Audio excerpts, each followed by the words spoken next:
Join us on the Shark Stream. And join us on Shark Stream. Join us on the Shark Stream. Join me on the Shark Stream. Join us on the Shark Stream tonight.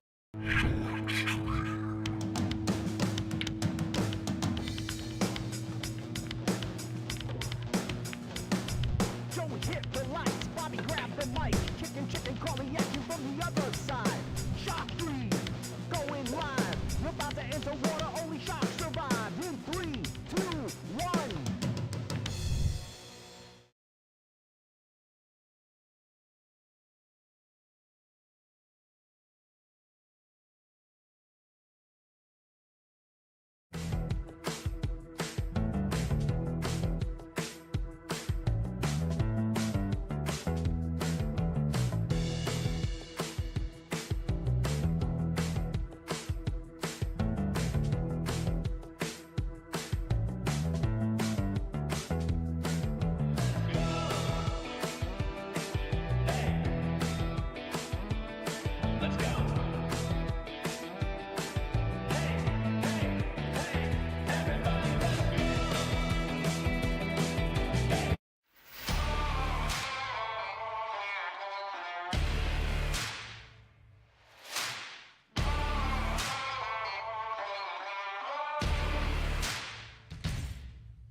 You've always been able to find anything you need with a smartphone.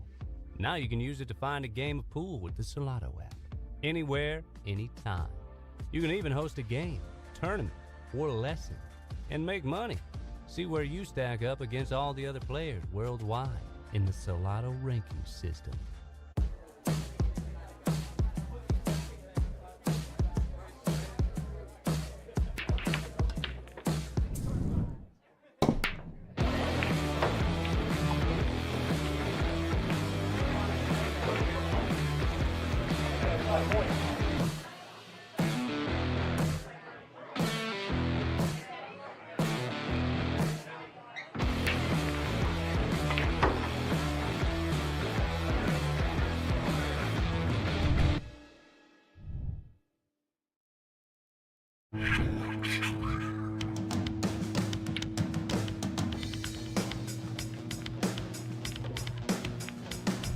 Joey hit the lights, Bobby grabbed the mic, chicken calling at you from the other side. Shark 3, going live. We're about to enter water, only sharks survive. In 3, 2, 1.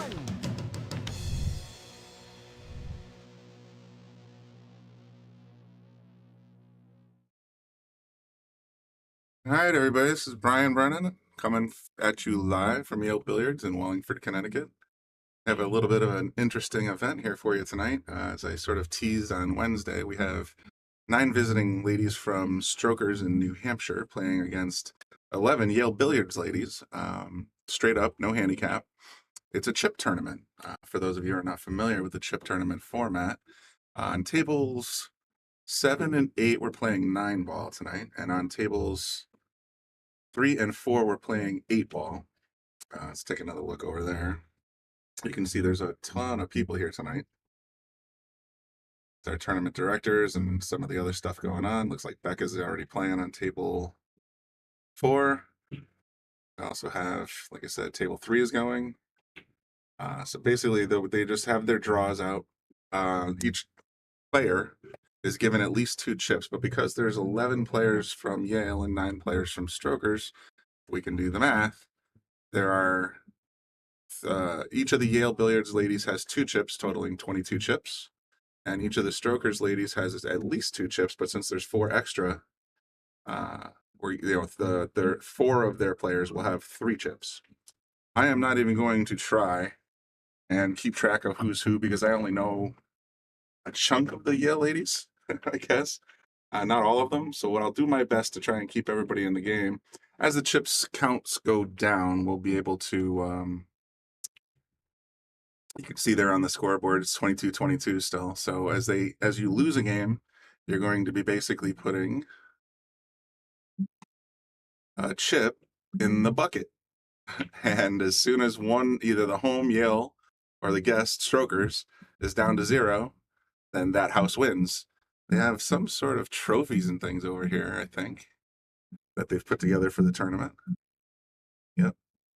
Hard to really tell. So there will be some awards given out, and they're hoping to make this at least an annual thing, maybe even a semi-annual thing. So we'll just sort of try our best to give you the live action as best we can, and let's root for whichever home team you happen to be rooting for.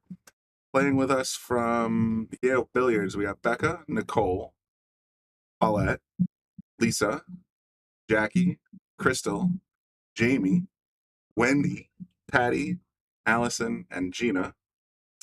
Coming from Strokers in New Hampshire, we have Erica T, Crystal, Erica K, Dina, Alicia, Linda, Sharon, Carrie, and Amanda. And their Fargo ratings, from what I see here, range anywhere from 200 to 563. So there's pretty good players on both sides. Should be an interesting lineup. You know, it's like I said, we can't handicap it into each individual match, but this is more of a house pride kind of tournament. If you guys can hear me, let me know in the comments section. I had some audio problems the other night, so it'd be nice to know that we're back on points.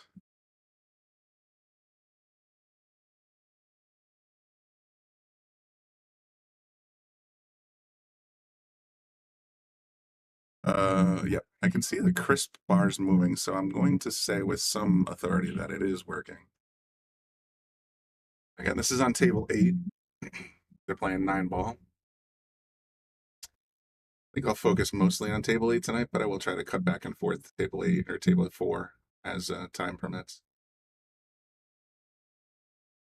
As always, if you're tuning in, like, share, tell your friends, subscribe on YouTube or follow us on Facebook. And if possible, there are donation links right in the first comment. If you'd like to send the Shark Stream a few dollars, we'd greatly appreciate it to keep this stream coming at you for free.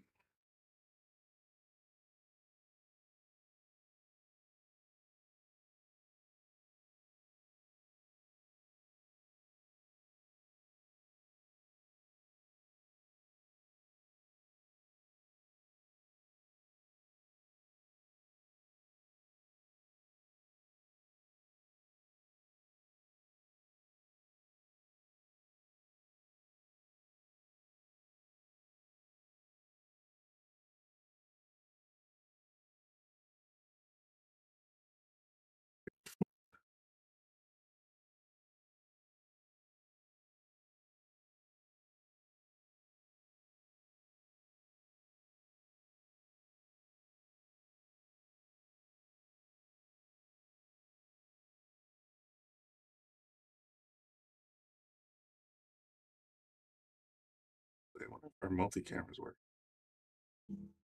Oh, wow.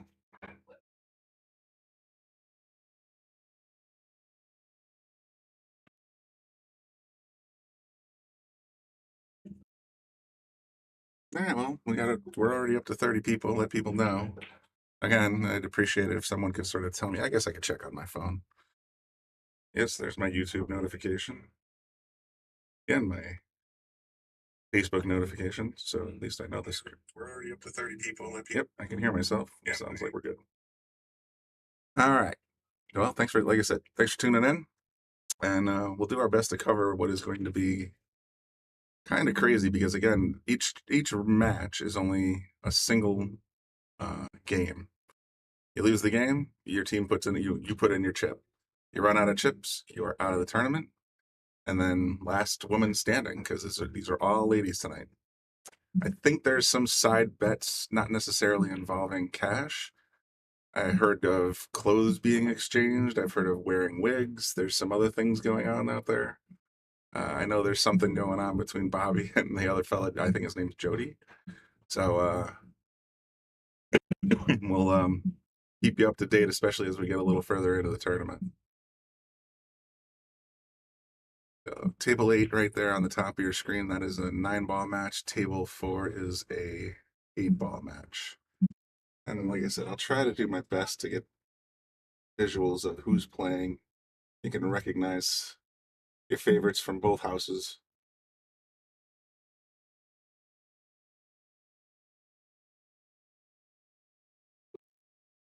Let us know in the comments section also if you're tuning in. I think Strokers is also trying to get a live stream going, so we'll have not only competing teams playing tonight, but also competing streams. But just for the heck of it, if you're a Strokers fan tuning in, or if you're a Yale Billiards fan tuning in, let me know. Be curious.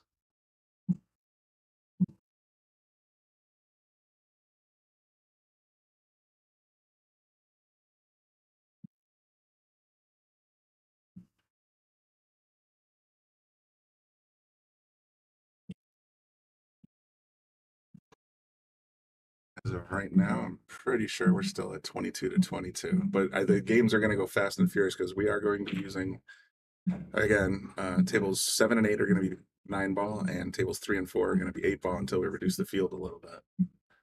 So it'll be fast and furious for a little while. We'll get to know some of the names of the ladies that are out there over the course of this broadcast.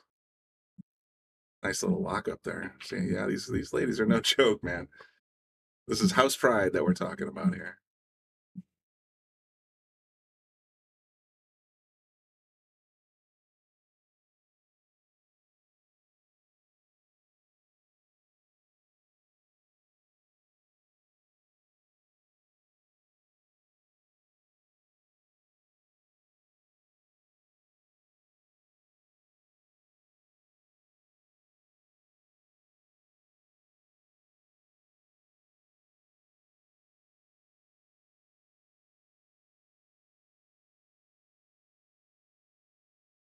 Just a little odd. You can see some ball in hand here. Let's take a quick look at table 4. Looks like we're almost at the end of that rack. Not sure who's playing, but we'll find out in just a second.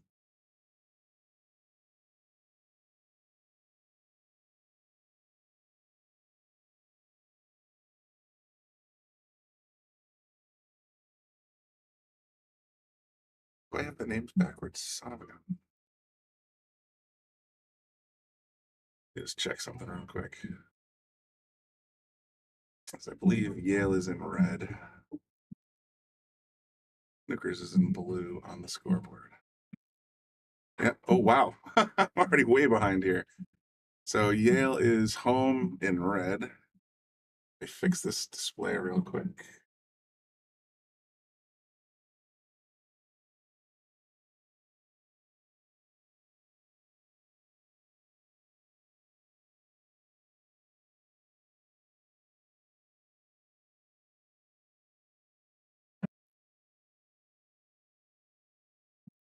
Island. Making that mistake. So we'll fix the scores. Right now, there are 3 chips in the can from Strokers and 1 in the can from Yale, 21-19.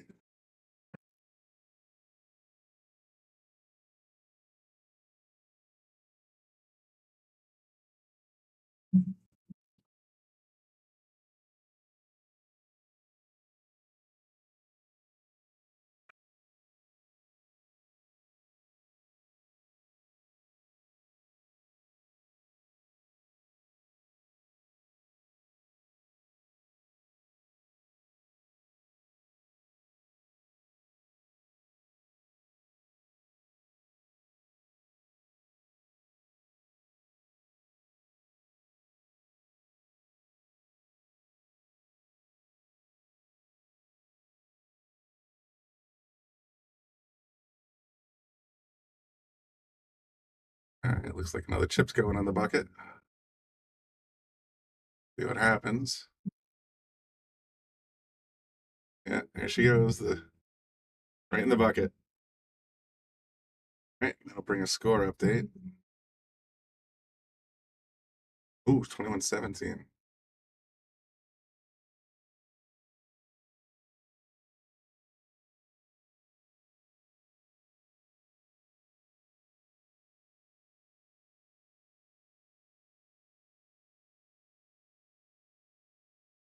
Guess we're gonna have to take a quick pause while we wait for another match to start. Sorry it's gonna be so chaotic. Hopefully things will tone down a little bit in the next hour or so.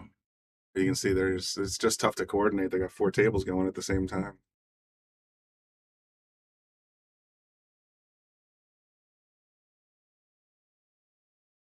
think I just saw Crystal getting ready on table 4. Our Crystal. There's 2 Crystals tonight. I wonder if they're going to play each other.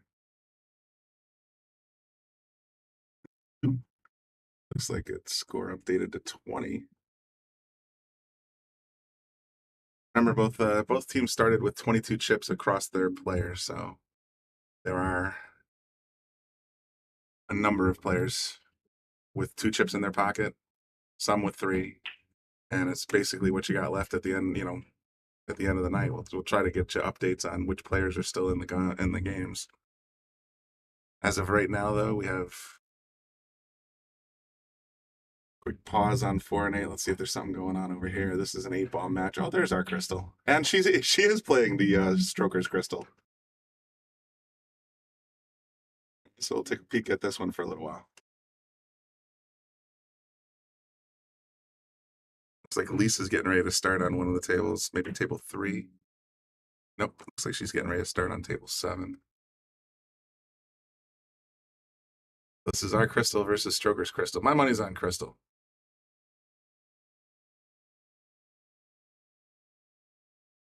Our Crystal is a Fargo 316. Their Crystal's a Fargo 421, so it's going to be a top hill battle here. But 8-ball's a finicky game, and it's only one game per person, so could go either way.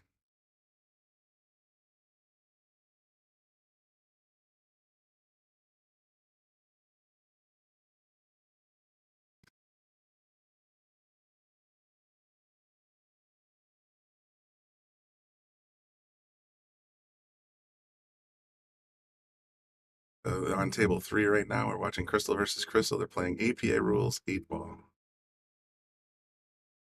Yes, and Yale has high balls on this table.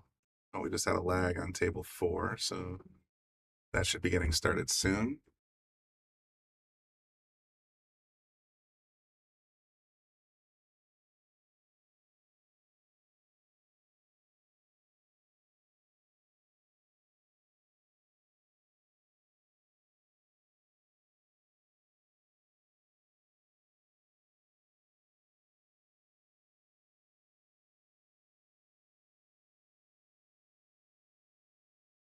I think Crystal's going to be, well, she's got looks like the 10 ball as a possible target.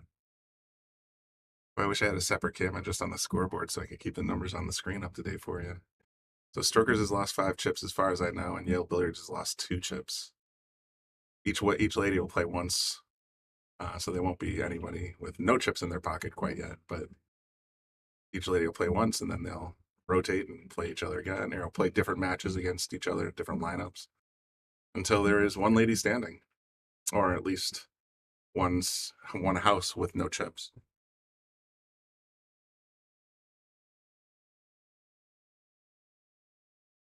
Take a look at table 4. Getting ready to break. Some of you might recognize our Yale sweatshirt there, or player shirt on the Shark stream there. Seen her playing a lot of times. I think she's on the list.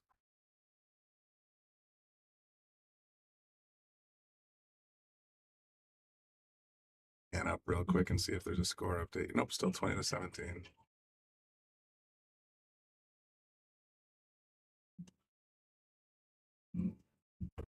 Let me know in the comment section. I haven't heard it from anybody today. If A, does it sound okay? B, do you like this format? I still like about 30, 35 viewers tuned in. I imagine Andy Gow's out there somewhere.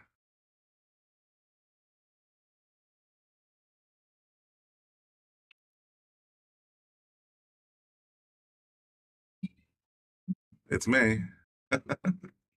Okay, thanks, John. I appreciate that.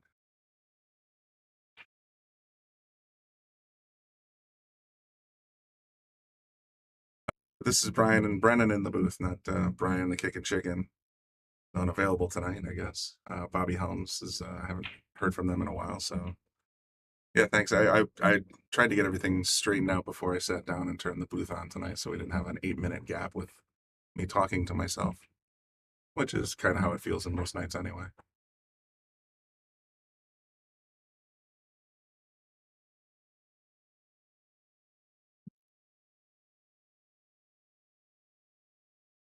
Try not to go completely ADD on you by switching tables like constantly, but just sort of focus on one match or the other as it's in progress. If there's any uh, folks you want to see in particular, let me know. They're getting ready to lag on table 8. Let's take a quick peek at that, and then I'll go back. Oh, hard to tell who they are from the back of their heads. No, yeah, I recognize. Yep. That's Jamie.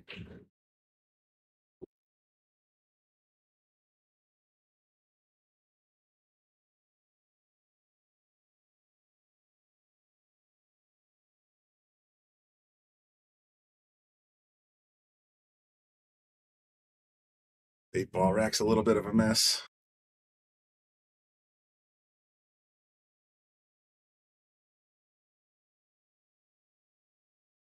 Let's go back to table 8. Tight pockets on table 8. Jamie getting ready to break. Let's see if she can plow one in there.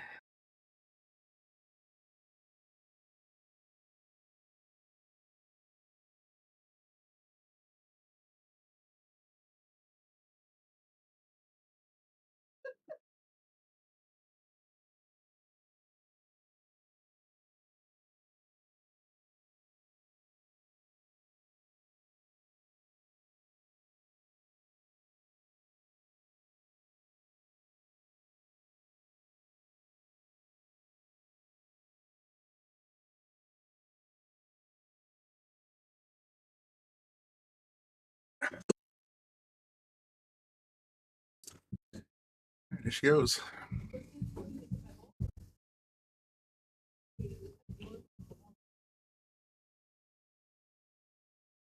Made the 8 ball. Not bad, but she got no look at the 1.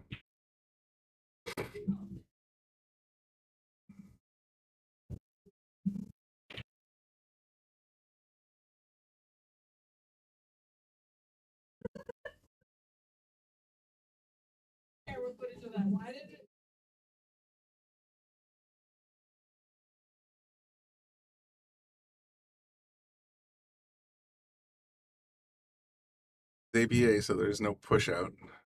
That's going to result in one hand.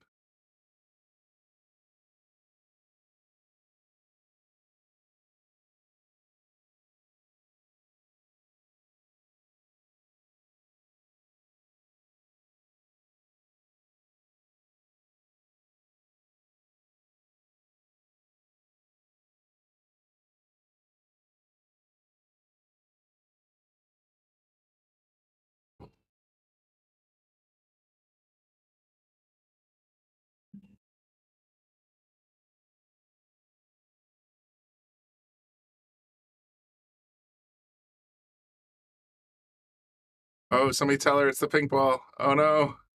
She got position on the 5 ball. Well, the pink ball's not in too much trouble. Yeah, these aramith balls. Doing the check and see the reaction. The same reaction I have here in the booth. She got good position on that 5 ball though.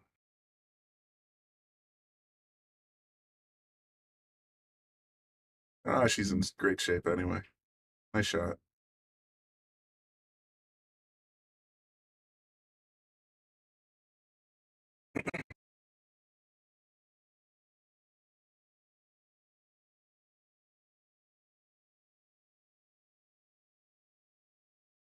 Guessing this is one of our Stroker's stronger players, possibly Erica or Amanda. Because Jamie gave up ball in hand, and our Stroker's competitor here has been in control ever since. Might have overrun this a touch. Yeah, it's going to be trouble. Going for a little long rail kick shot.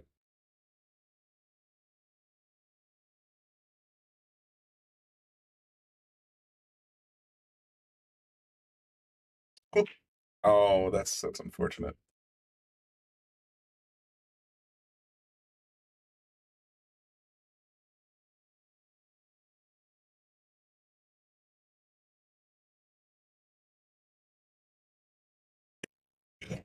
Remember your fundamentals. Give yourself a little angle on this so you can get out to the 9.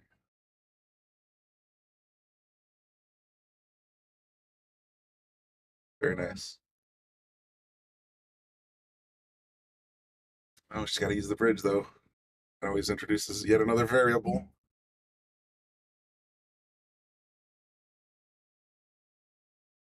Thank goodness the air seems to have kicked in the booth. Ah, so Strokers will lose another chip.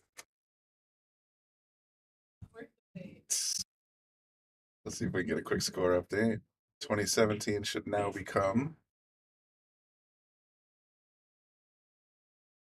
20 to 16. And the chip goes in the bucket.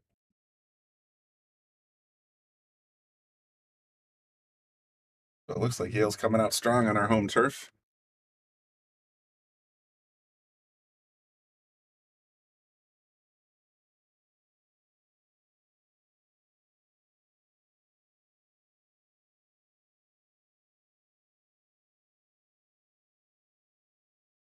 Okay, there we go. Score update 15.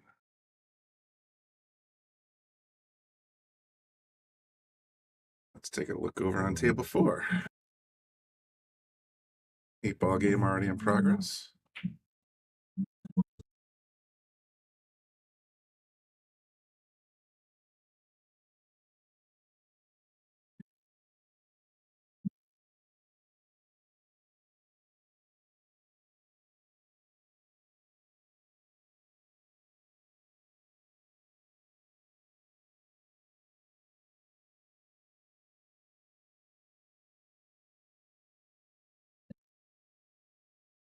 There you go. We got at least one team confirmation here on our Shark stream. I suspect there's a lot of Let's Go Yales coming in there on the Shark stream here, but you never know. I know that Jody was trying to get a system going to stream Strokers. All right, Zach's asking, what's the race to? So here's how this works, and I hate to sound redundant, but for anybody tuning in, we got a few more people watching. This is what they call a chip tournament.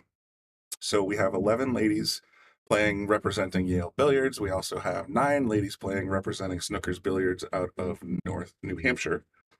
And the format is there's 2 tables that are playing 8-ball APA rules. There's 2 tables that are playing 9-ball APA rules. Each match is 1 Yale player versus 1 Strokers player. Whichever player wins keeps their chips. Whichever player loses has to put a chip in the bucket.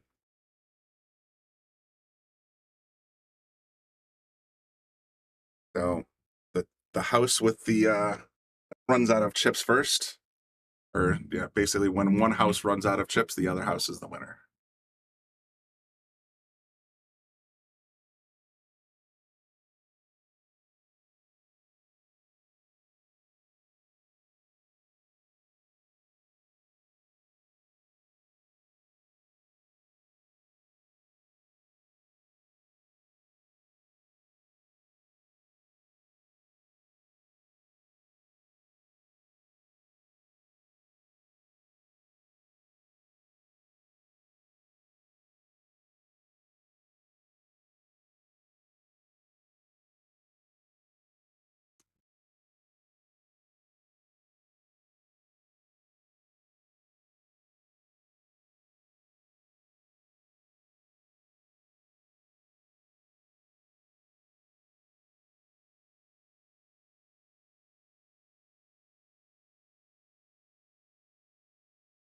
Zach, I put it in the comments section for you. Hopefully that clears things up. Ooh. A little animated. And we got another match starting on table 8. We're going to stick with this one, though.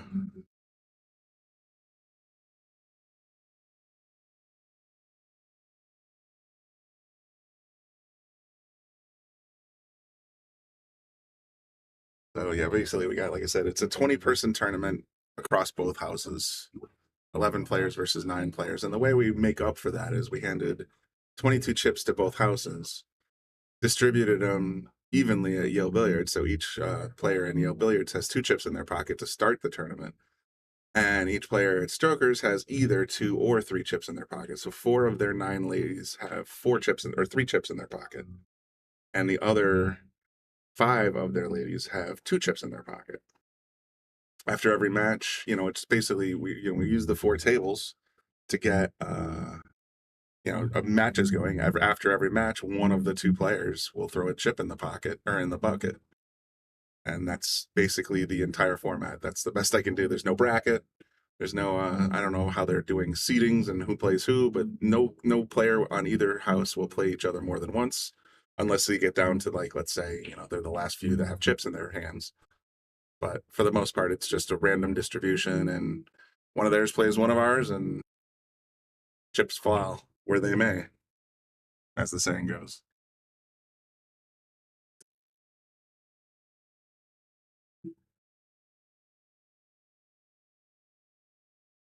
So kind of an unusual tournaments format, to be sure, but I know there's a lot of pride riding on which house is going to win Yale. And like I said, I was talking to Bobby on Wednesday, and he said they're hoping to make this kind of a regular thing, and there's already other houses expressing interest in participating in sort of a cup league like this, where the players will go from one house to the other house, and the cup will be on the line. And if the cup, like, let's say Yale wins it today, knock on wood, hopefully. But if they win it today, we'll have this particular cup in our trophy case. And then we have a challenger. Let's say we go to Strokers in 6 months or 3 months or whenever it happens. We bring the cup. Whichever house wins keeps the cup, and so on. So it'll be one of those, like, bar trophies that moves around. Hopefully not too much out of Yale Billiards, of course, but that's the expected format. And I think it'll be a fun little event for quite a while. I was so glad to see that we have 20 players here tonight playing, and it's just a lot of fun. Team pride more than anything. It's like a Ryder Cup, U.S. versus Europe,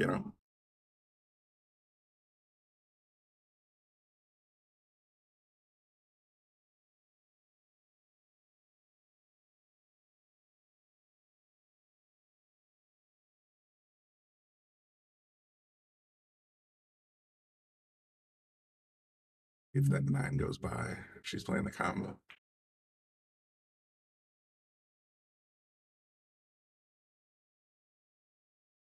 Tried to go, but it didn't quite make it. I think we're going to give up a chip here.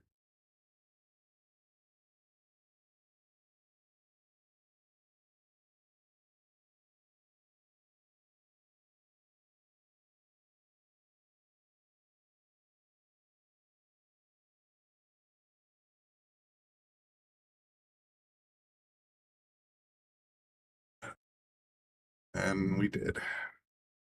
Okay. See if we can get a scoring update. 17-15. Oh no, Yale's given up a few points since the last time we checked in. 17-15. All right, so there are already 7 chips plus 5 chips, 12 chips in the bucket out of the 44 we started off with. For those that are curious, go ahead and circle the bucket for you again.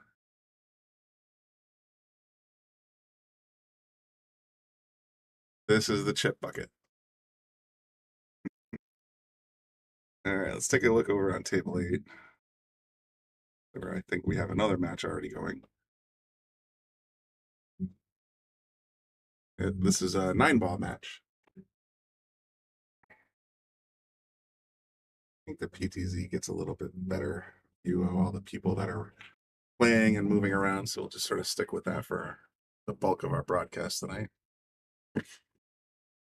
See all the different people representing both sides. Up on the wall, or on the wall here, I think this is the first trophy, but I'm not exactly sure. Or this is how that works. I'm not entirely sure. I was told there was a cup, but maybe it's a plate.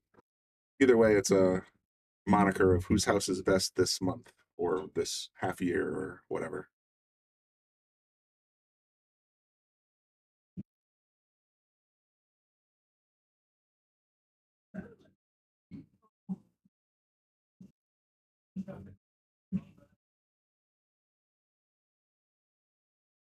Oh, almost got the wild 9 in the corner, but we might go the other way now.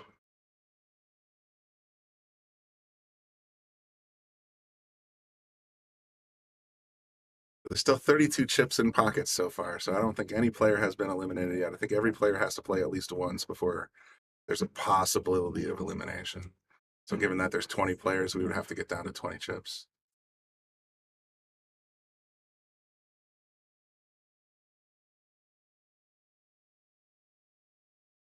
So just to be clear, yeah, the numbers that you're seeing on the screen or on the scoreboard are the number of chips that are still in the pockets of the players by both sides. I really like they gave me a list on a roster for all that, and I unfortunately don't know more than about 7 or 8 of the people that are participating in this tournament. So I was gonna try to put names up, and I realized that would be just insane. So unfortunately, it's just too crazy to do that. We're just interested in bringing a live pool and then hopefully some bragging rights for one side or the other, Strokers or Yale.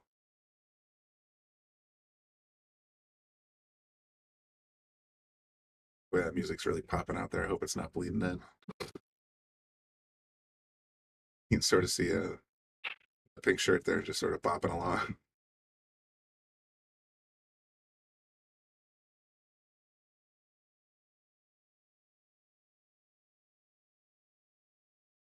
Almost so close. But got a little lucky with the leave. That 6 ball's hiding behind the 9 pretty good. Or behind the 8 ball, rather. No, she might actually, from the overhead, it looks like there's an actual shot here. She might be able to make it nice and clean.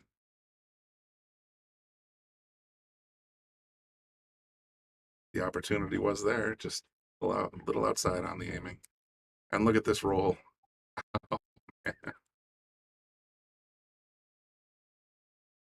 That's some crazy roll.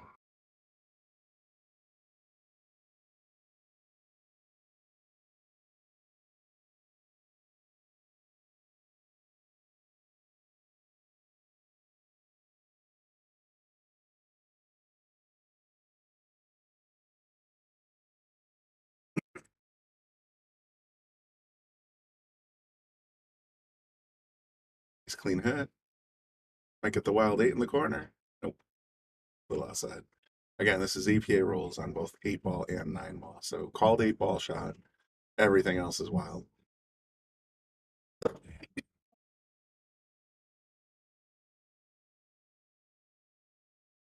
course, not hitting your own ball in 8 ball or hitting the lowest ball in 9 ball is a table foul.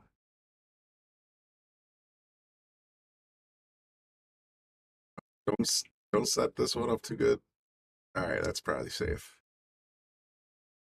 Can't really. Hard to say, really. Can you play a carom shot off this 8 ball? Nah, I think it's too thin.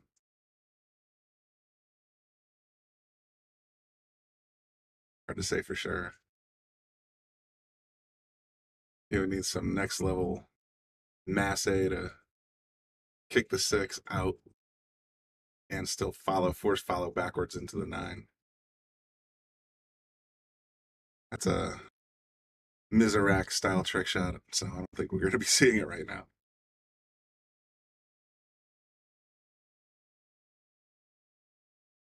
Getting a referee to make sure that the hit's clean.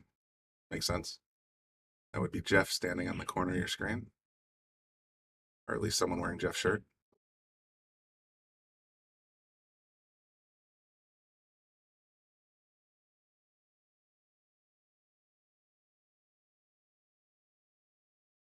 Clean hit, but just didn't quite get the follow she needed.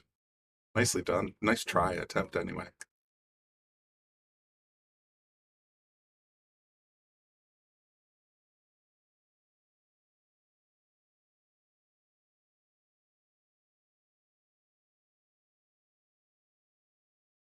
Getting closer to 40 viewers on a Friday night. Bad hit, I think, but I'm not a referee. So, like I said, it's just fun, casual pool that we're bringing to you on the Shark stream here on a Friday night. Brian Brennan in the booth. This is Yale Billiards in Wallingford, Connecticut. Make sure you like and share. Let people know that we have a fun little event going on here. Things will get a little closer later in the night when we have, hopefully it stays fairly close and we'll have like 5 chips on one side and 4 chips on the other side, and people will be trying to figure out, oh, okay, that one's ended early. People try to figure out who plays who and who was the last woman standing in this case. Okay, quick score update. Yale is down to 16 chips. And Strokers is down to 12 chips. Boy, those other tables are jumping. Take a look at what's table 4 up to.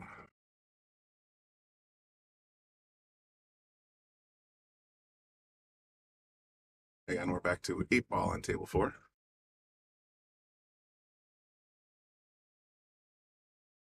Yeah, Max, that was a really nice combo.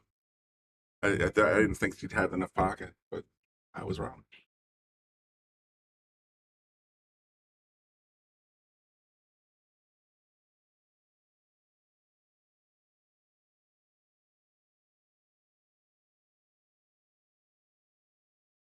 Oh, there's Becca Hilton walking by. I wonder if she just finished a match.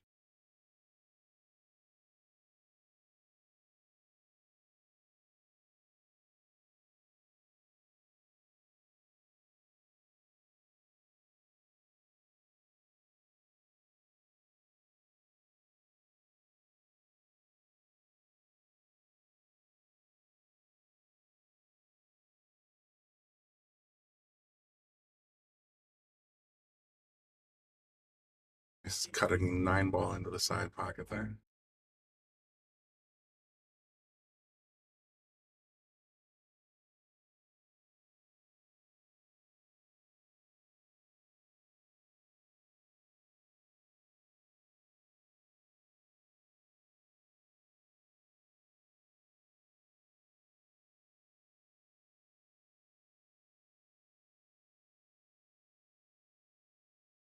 Clean shot, another one on the side, 10 ball, I guess.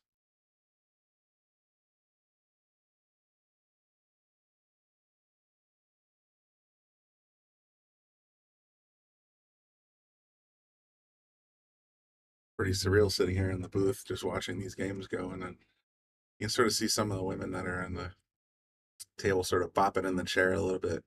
It's not our usual jukebox fare. Someone's been playing a lot of trance and electronic music, so it's like kind of a dance club out there right now.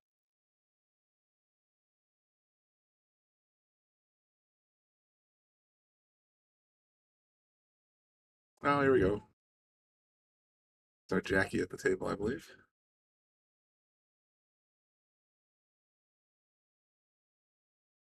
She must be playing low ball, so she's got to be eyeballing that 6 up top.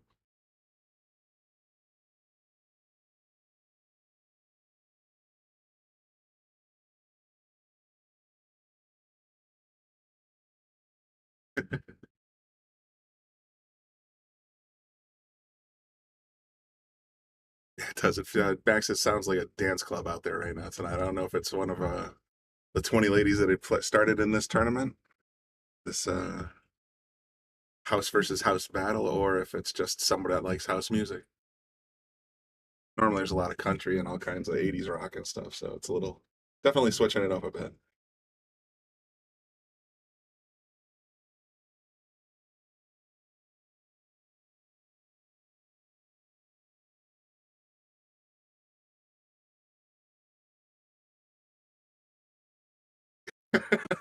Hey, Teddy is here tonight, so maybe someone outspent him on the jukebox, or he's just sort of hanging back a little bit. I'm not sure. Yeah, you're right, though. I've experienced that, Max, as well. You see a bunch of country come up, it's all Ted. And he's singing along and singing it proud.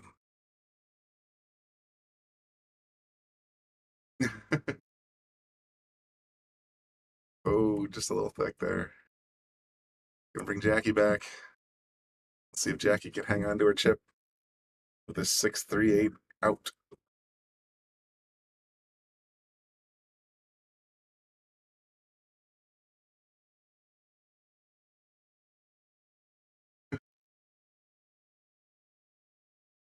I guess that's all the more reason, Max, to play something else on the jukebox that maybe infuriates him. Like, I don't know, maybe this music. I have no idea. Nice shot, Jack.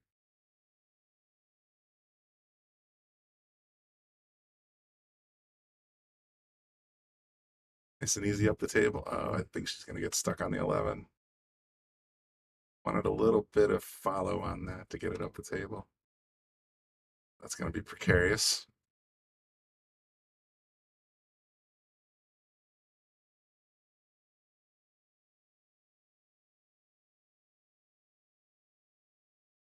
Oh boy. Just texted me.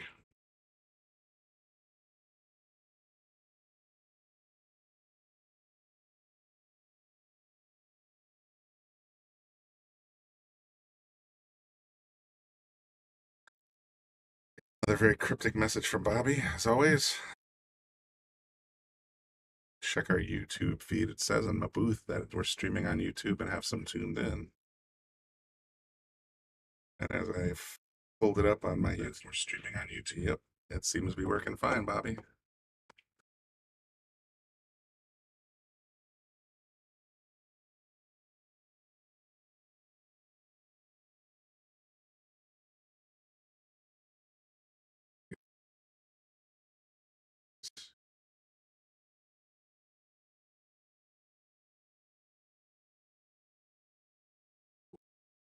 Bit outside.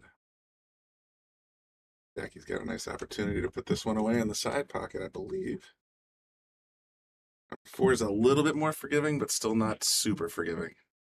More forgiving than 8 for sure, but compared to the rest of the tables here, it's still a little tight. So this is a little daunting to say the least.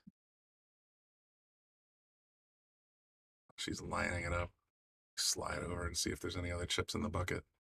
16-11 now.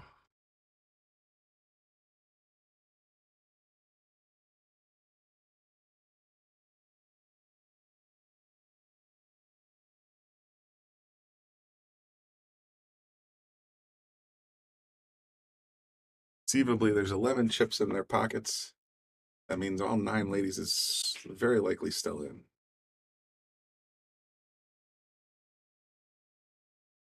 I think she might have thinned it a bit. Oh, it's a tough one.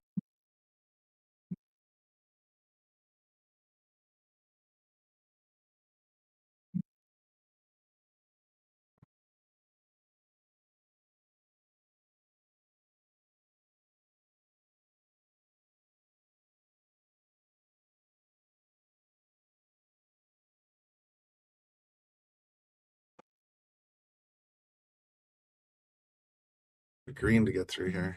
I wonder what that was. I'll start 5-yard penalty.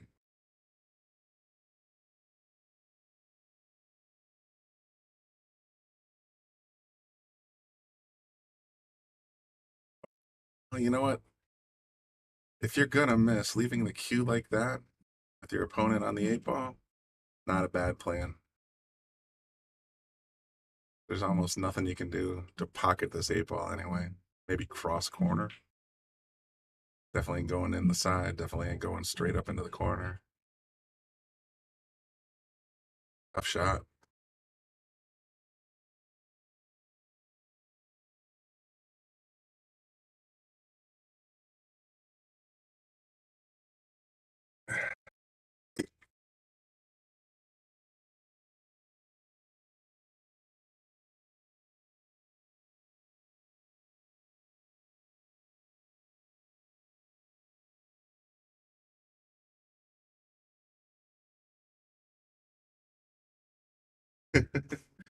Second guessing. I don't know.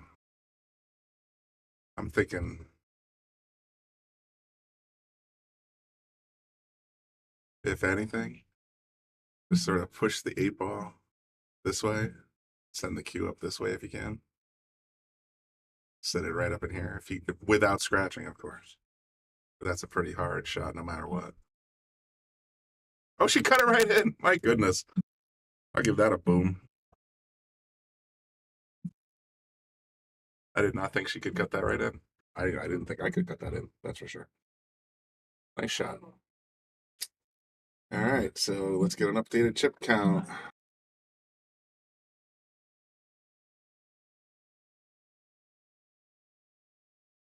we go.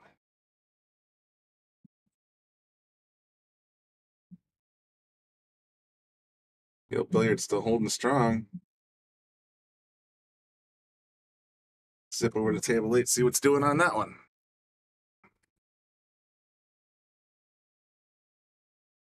Danielle representing in the blue Shark Stream shirt. Love it. Tried for a 3-9 combo. Almost got a good shot.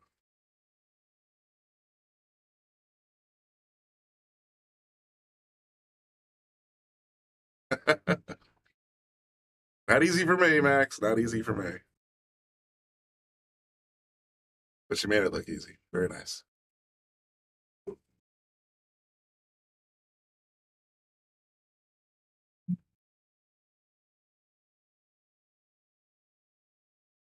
Contemplating a 3-5 combo, maybe. Hard to say. Oh shoot, I see the op spot is auto-focusing again. I have to put that on my booth startup checklist. Oh, she's just playing it safe.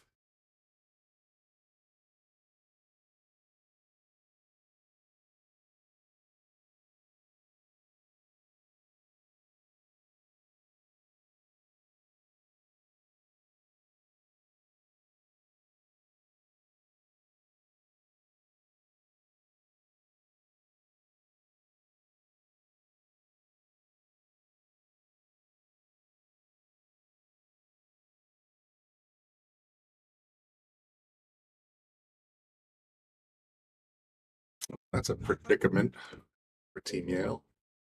Oh no, for Team Strokers. He's hitting real nice behind the 9-6.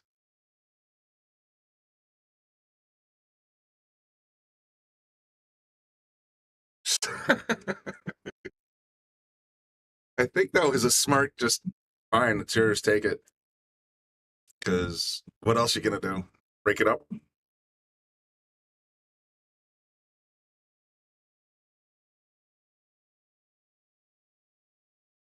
I can't even think of a really good. Well, you know what? She might be able to, like, if the 6-3 is frozen the way I think it is, the 3 will pop right in there if she hits it over here somewhere.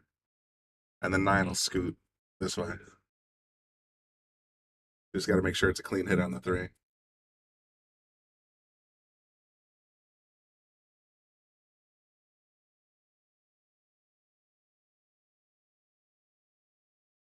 It was a clean hit on the 3, but she didn't get any meat on the 6.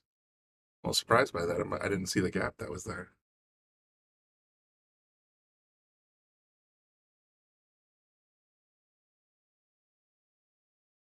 All right, 16-9. They have 9 players. Might start seeing some competitors sitting down soon. Hopefully at some point, maybe Bobby will come in here and help me identify everyone.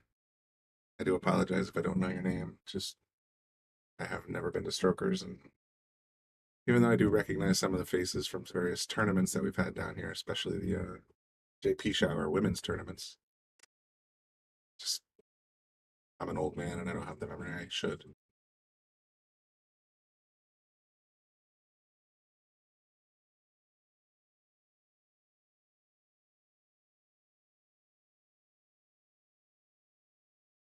Don't want to be critical, but lay the bridge down.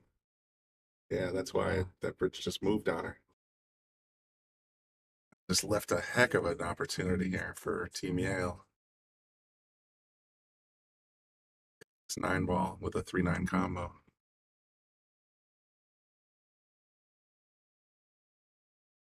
Really, all you gotta do is push it forward.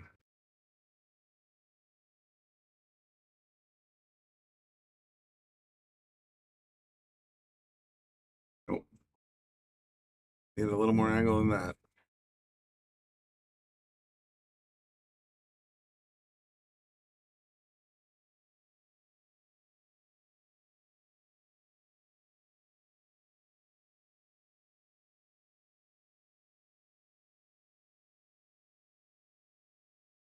Right?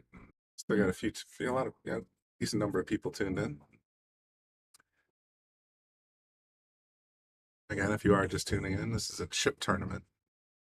And the definition of a chip tournament is a chip, CHIP tournament, is that every player starts with a certain number of chips in their pocket, either 2 or 3, depending on which side you're on. And if you lose a match, you put a chip in the bucket. If you have no chips, you sit down. So last house standing with players is the winner. That's our format for the night. So it's basically, you know, I put it on the screen as a race to 0. It's basically the opposite of a race to 0. You don't want to be the team that gets to 0 first.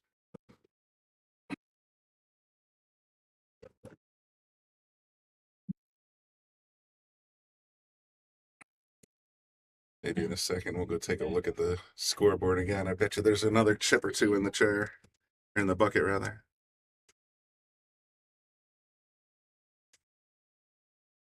Got to make sure she knows she's looking at that pink 4-ball, right? I hope.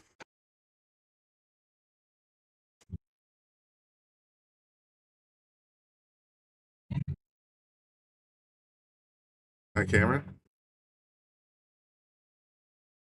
Take a look. 16-9 still.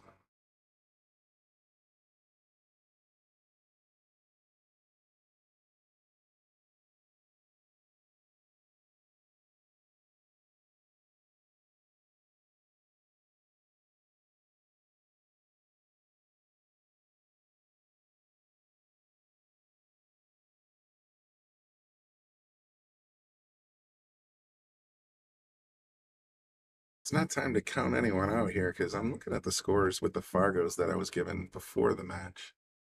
Our highest player is Becca at 461, Nicole 458.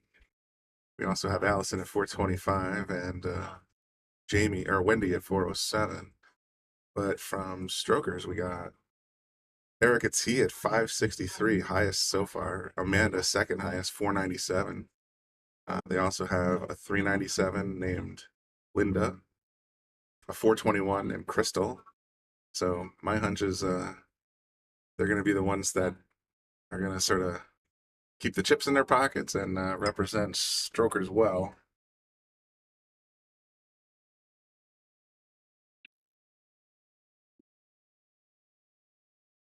Even though it's 16-9 now, it very well could still come very, very close as we continue playing for the evening.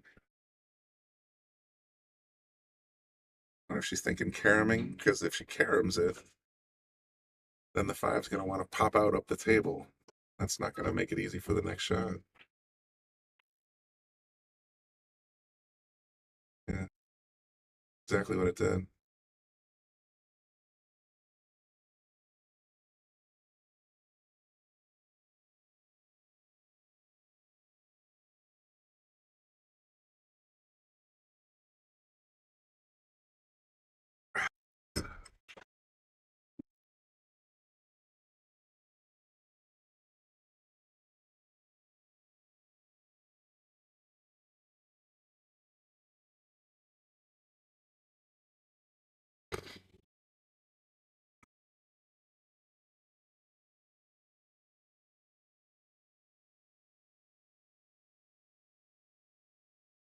Well, she's in the tank. I'm going to scoot over here as I see Crystal playing on table 3. Eh. Thought I would get there in time for that shot. Looks like Crystal just won her game. So that's going to put another chip in the bucket for strokers. And there she goes. Right in the bucket.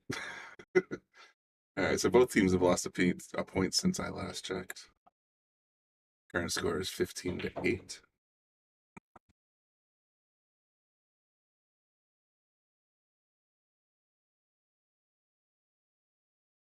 We are down to 8. Ooh, I think that was a little too soft. No hit.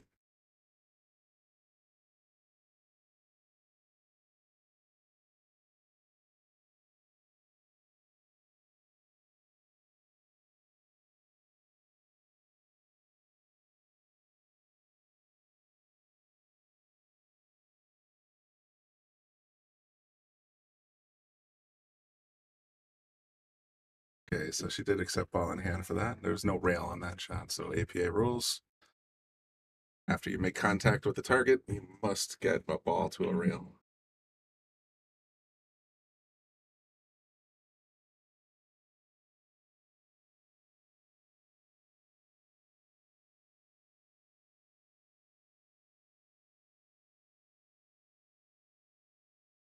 Pop over to table 4.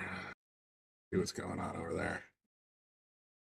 Getting close to the end of this rack too, so might be a little bit more entertaining. I think that's Rebecca Hilton, if I recognize her glove. Yep. Looks like she's got high balls.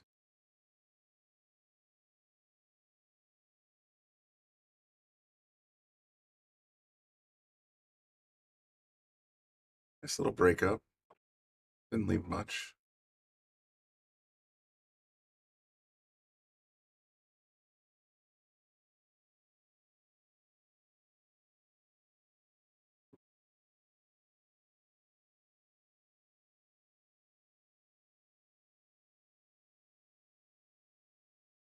Like, ooh, got the point. Becca's still got a little. Oh, she might be able to pull the 10 or that purple 13 ball. Your only 9-ball loss this session? All right, well, she can play, man. She's, I mean, known pool her whole life. I know that. I think she might have been playing that a little more defensively than trying to make the 10.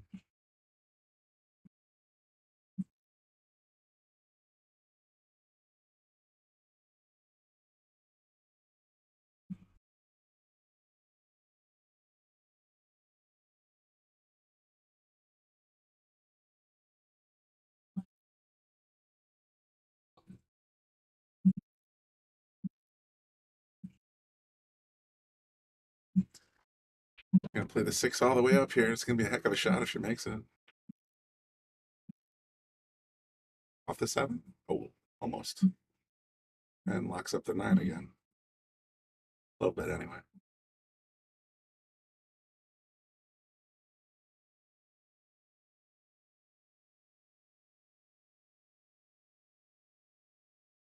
Phone blowing up.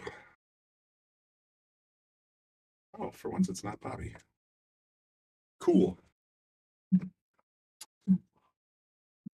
Oh, this might open an opportunity up to play the 6 in the corner. Tough.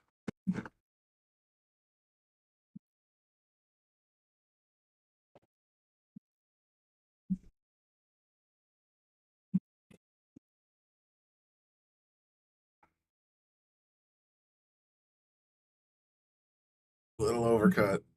Oh, don't. She batted the 8 around though, so that's gonna make things interesting, isn't it? Becca's got the blue 10 in the center of the table. Well, at the break spot anyway. We also have the 15 all the way up the rails an option. I just say, let's take a look at the overhead. Oops, wrong overhead.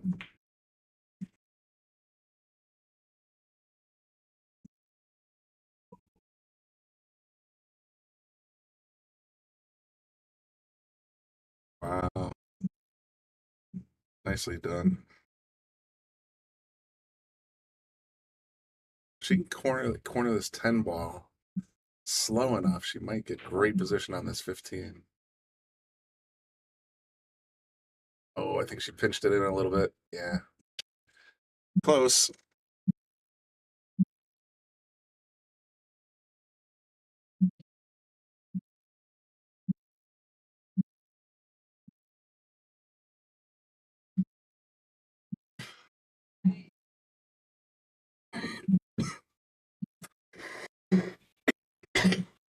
Excuse me.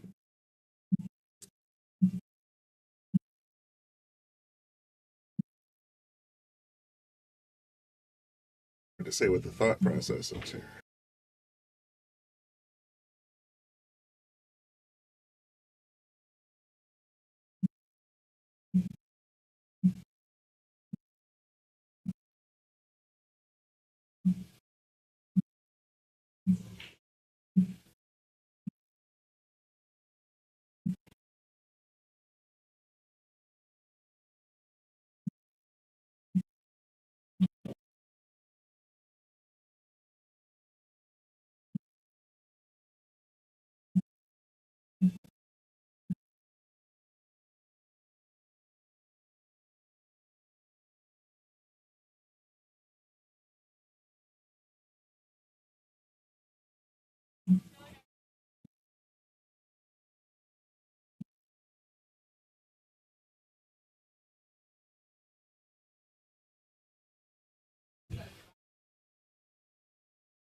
Sneaking that 15 past the 8 is going to be a task.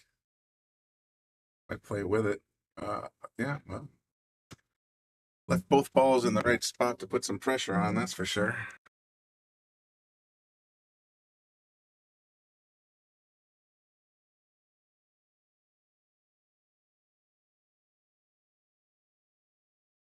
Vinny says the sound is good. That's good because I was struggling on Wednesday, as everybody who did tune in on Wednesday knows. If we can get a quick score update after this shot. I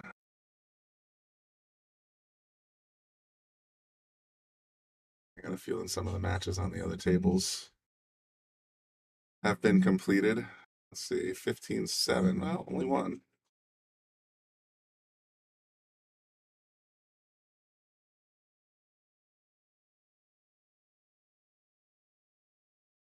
No, Vinny, Ashley is not playing. I talked to her after her list match against Dirk on Wednesday, and as much as Bobby and I and several other of the ladies that are playing tonight were trying to sort of goad or guilt or whatever her into playing, she had some other engagement tonight, so she is not here today. Would have been nice to have her on our side, but you know, it's a bit of a haul. I understand that she's originally from Rhode Island and currently resides somewhere in Massachusetts, so it's a bit of a commute to come down and play pool. Becca, nice try. Ooh, icing on the cake. Good news is Rebecca's 15 ball still blocking that 8 pretty good. Oh, Vinny, are you in the 9 spot for the gatekeeper match? I can't remember. I guess I could just pan up a little bit and find out.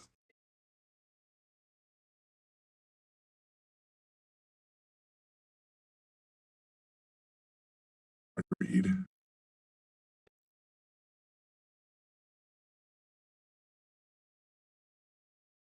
Yeah, Max, I live about 3/4 of a mile away, so it's one of those things where it does take me about 5 minutes to get from my house to here because I have to go down 68, but I'm very grateful for the lack of commute. When Bobby texts me at 7 o'clock and says, "Hey man, can you be here in 10 minutes to do a quick stream?" Sure. But 30's not too bad. An hour and change is a little bit hard to stomach, but I am glad that she does come down here. I think she's going to be a legend in the sport someday. So we can all claim we knew Ashley when, as with so many of the other people you see here at the Yale Billiards and then on the Shark stream.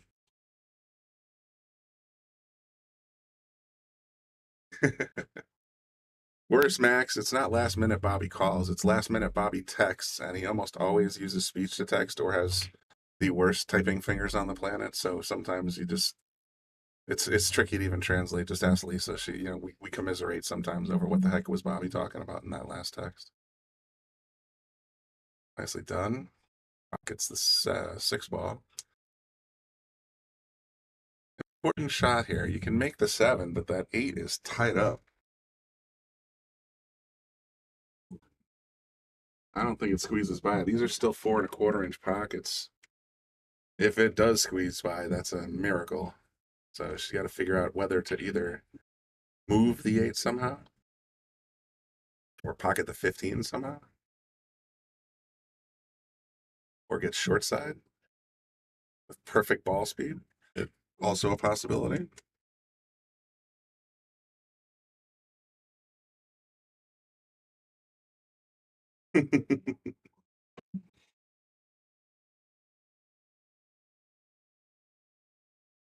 This is going to be a heck of a shot. So this is for a chip right here. Go over to the wide angle, give you a better angle of it. Oop, wrong table. Damn it. My bad. Yeah. If she can cut this all the way up, that's for one of Rebecca's chips. Oh, she scratched. Oh no. Oh, that's too bad. That was a great shot. 8 in the corner. Just got unfortunate roll into the cue or into the corner pocket. And just like that, another chip goes in the bucket.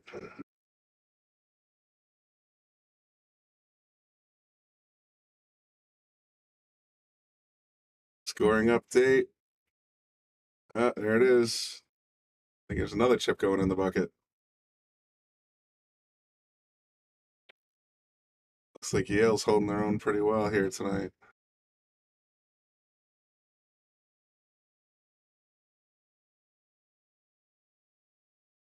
I overdid it.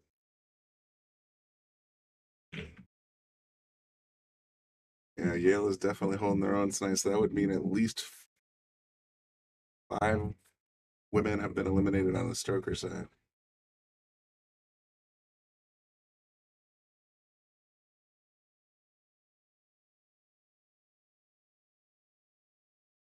Let's take a look around the room.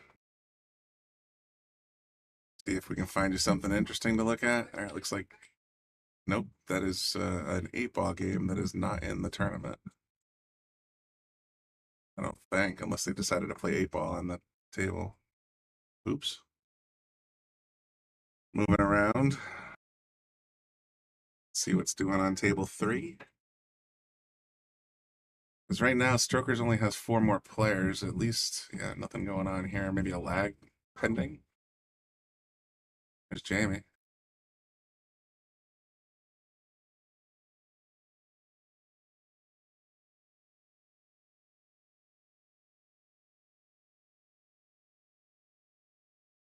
Remember, Strokers only has 4 chips left, but those 4 chips could very easily be in the pockets of their 4 best players. So, it's not over yet.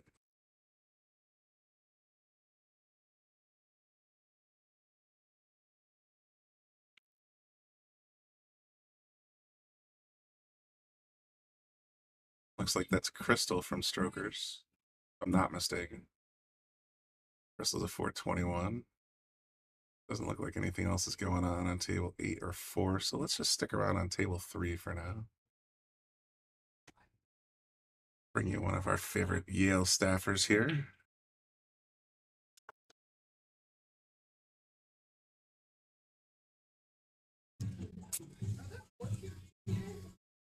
Yep, they're getting started. Okay, we'll watch this one for a little while, folks.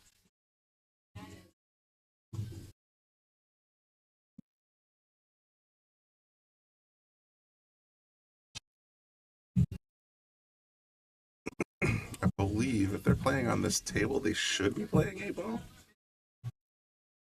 But then when we looked at table 7 just a moment ago, they were playing 8-ball on table 7, so I don't know. I guess there's only one way to find out.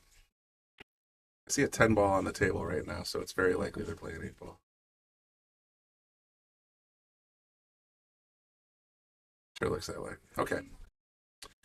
I'm going to take a quick walk. I'll be right back with more live action from Yale Billiards versus Snookers. Strokers. I keep saying Snookers. I mean Strokers. Strokers, New Hampshire. I have it written down right here. And I'll give you a quick update. I'll see if I can find out any other highlights while I'm out there. I'll be back in about 2-3 minutes.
I think we got Becca starting here on table 8, right? Yeah, we got Rebecca.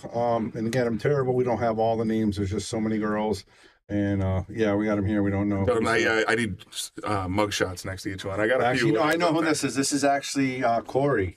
She actually, she's one of the lower skill levels of that team.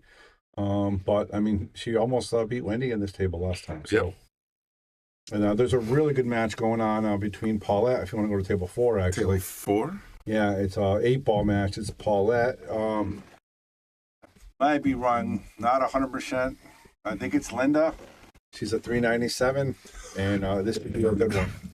This should be a really good one because Paulette's a great 8-ball player, and from what I've seen, I think it's Linda. She's just beat Patty 9-ball, so she's or an 8-ball, so she's a good player. Yeah, it's been a fun little tournament so far. It's just, I mean, it's The girls are loving it. They're having a ball out there. You can see that they were playing all kinds of house music earlier, dancing around, it was crazy. I was like, I wish you YouTubers could hear what I was listening to in the booth, but it was pretty funny. So they're having a ball. It seems like everybody's in great spirits. And I was just talking to our Crystal outside, and she's like, she had a nice little story to tell too. So she's nice. Everybody's having fun meeting people. They're competitive though, so they're already after me. You guys got to come to Yale. I mean, come to Strokers. Oh, it's quid pro quo. You got, of course, absolutely. Is that little thing that disc that's on the rail there? Is that like the trophy that you guys are using? Yeah, if you can zoom into it, you can actually check it out. Yeah, I checked it out, and I was curious because I was like, in my mind's eye when you were describing this originally, I was thinking it's like Lord Stanley's Cup. We're just gonna carve our name and the date. And then have one trophy go from house to house. At some point, we may do that. Yeah. That'd be cool. Like braggers' rights. You got to go to my house to claim my trophy. And then take it with you if you win. That'd be a kind of a cool kind of incentivization to participate. Get more houses involved and do some more stuff. I agree. I know. New Jersey already chimed in. They want to get in. They want a piece. Of course. So I mean, we just have to work out the details. It's a great concept. I love the idea because it doesn't matter how many players you got. You can figure out the chip distributions. And just let them rip. As long as the Fargo rates are close. It was a big advantage for us today. We beat their top player, Erica Testa. You've probably seen it. She's a 560 Fargo. She won a tournament here. Great. Probably top 10 women in the country. Really. You're playing a race to one here. You know what I mean? Yeah, race to one in a tight table. And I think it was Jamie got her and Nicole Netherland got her. And so that's a big coup. That was a big for us, big morale. And then, now we're just trying to chip away to take the trophy home. But we'll be playing them again. Yeah, I'm sure this won't be the last time. It's a great format. I know the women are out there having a ball. So good times. It's different.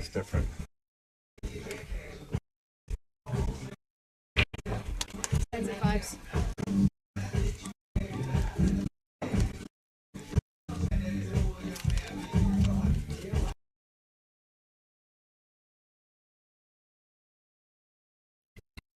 But we weren't sure what to expect. Like, we didn't even know how many girls we were going to have. I was thinking like 5v5 when we were talking on Wednesday, and I see 11v9. I'm like, oh, wow, everybody came out. All I did, Brian, was make one post, and I said, Yale girls, we need to play for Strokers. And I think we could have had 15 or 20. Probably. So very proud of our girls for stepping up. And even like Paulette now. Paulette's shooting right now, but she's playing on this table. She does not like the stream. And she's a really good player, competitive, but she's kind of shy sometimes. And I'm proud of her for coming up here and stepping up too. I think she was the one that pulled me aside and admonished me to be nice. Yeah, that's her. Yeah, no, she's really. She's like, when you're in the booth tonight, you be nice. I was like, I'm always nice. I try to be positive as much as I can. She is. She's very competitive. You only gave me 60. I gave you 80. Oh, sorry. Thank you. So that's pretty funny. I mean, it's just just having, like I said, you got 20 women up here, and they're from 2 different houses. I know it's a bit of a haul to come down from New Hampshire. Well, don't forget what they're doing is, I don't want to say they copying Yale Billiards, but they're using Yale Billiards as a model because we do a lot of cool things. We go to baseball games, football games. They're actually going to another pool hall. They rented a bus. We're going to see one of our good friends, Emily Duddy, a professional in New York. Oh, I seen her when she was in the JP shower. She was Yes. here play, yeah. Yeah, so they're going to visit her tomorrow. Oh, that's cool. And so they're making the rounds. Making a weekend out of it. Yeah, they're making a weekend. They're going to stay at a hotel and hang out. They can drink because they have a driver. Oh, yeah, So it's girls' night out. I guess so, you know. Yeah, very competitive. So, you know, Some people like casino trips. These girls are going on a tour, you know. That's pretty awesome. Yeah, so you got to love that for the sport. You know, anytime you can get a group of, 10 plus people together, have a good time. Sure. That's fun. Oh, this girl, I believe, again, I think it's Linda. And she's running some balls here. So Paulette's got her work cut out for her now. Paulette's at the table finally. And she really doesn't have a clean shot here.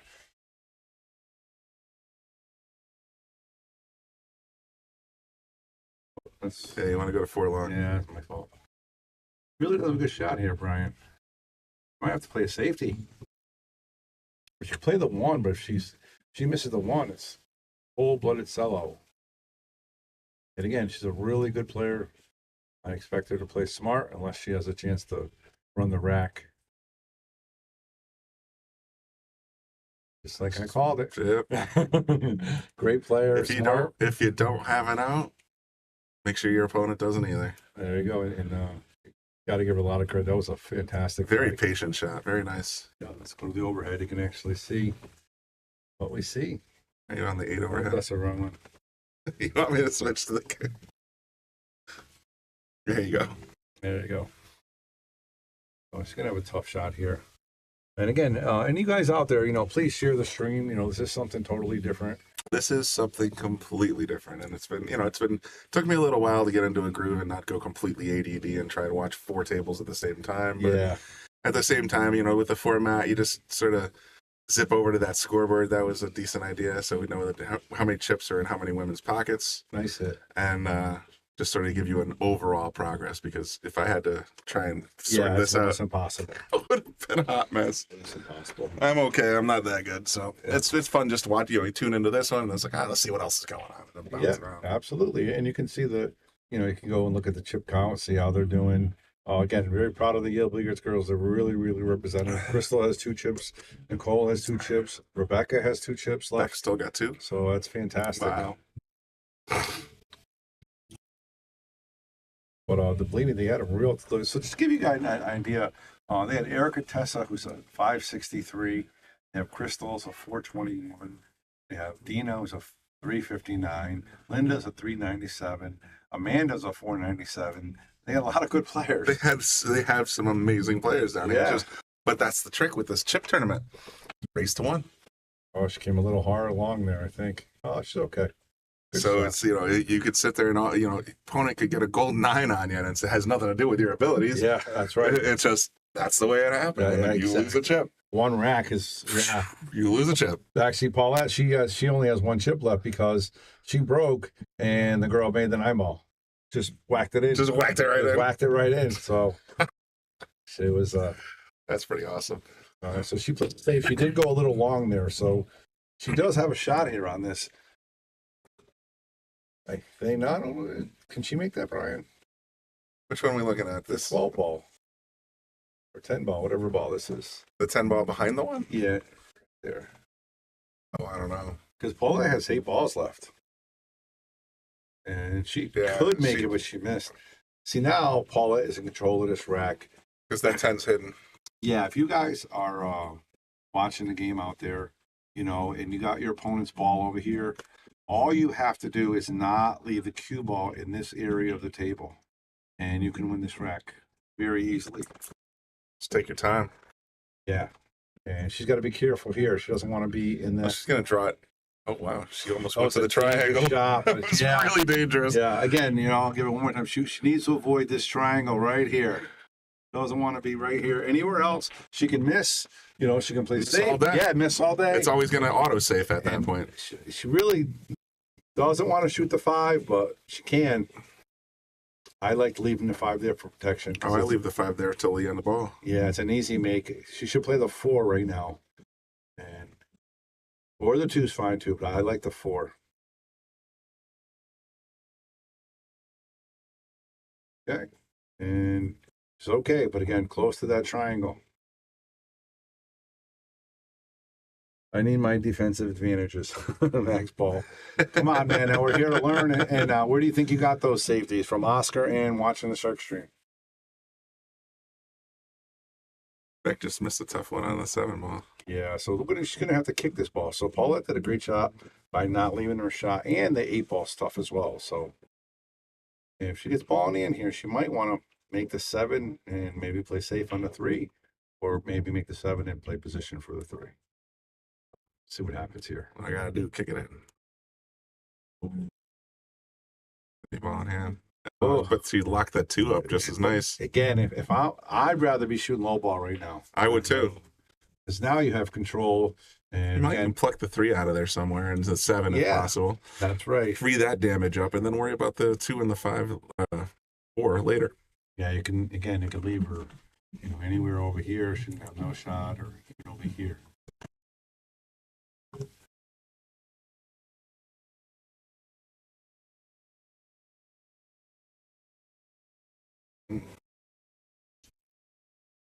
Beck's having a hard time putting this one away on table 8.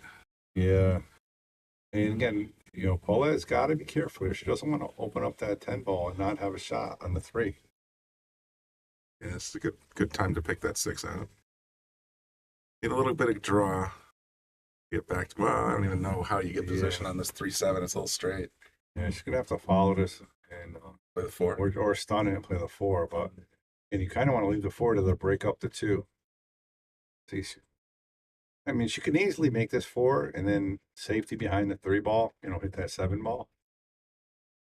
She's got to be careful not to hit. Oh, this is dangerous. Making the 3. Well, she's trying to make contact with the 3 anyway. That's nice shot. Just touched it just right. Had me nervous from here. A little bit. A little bit.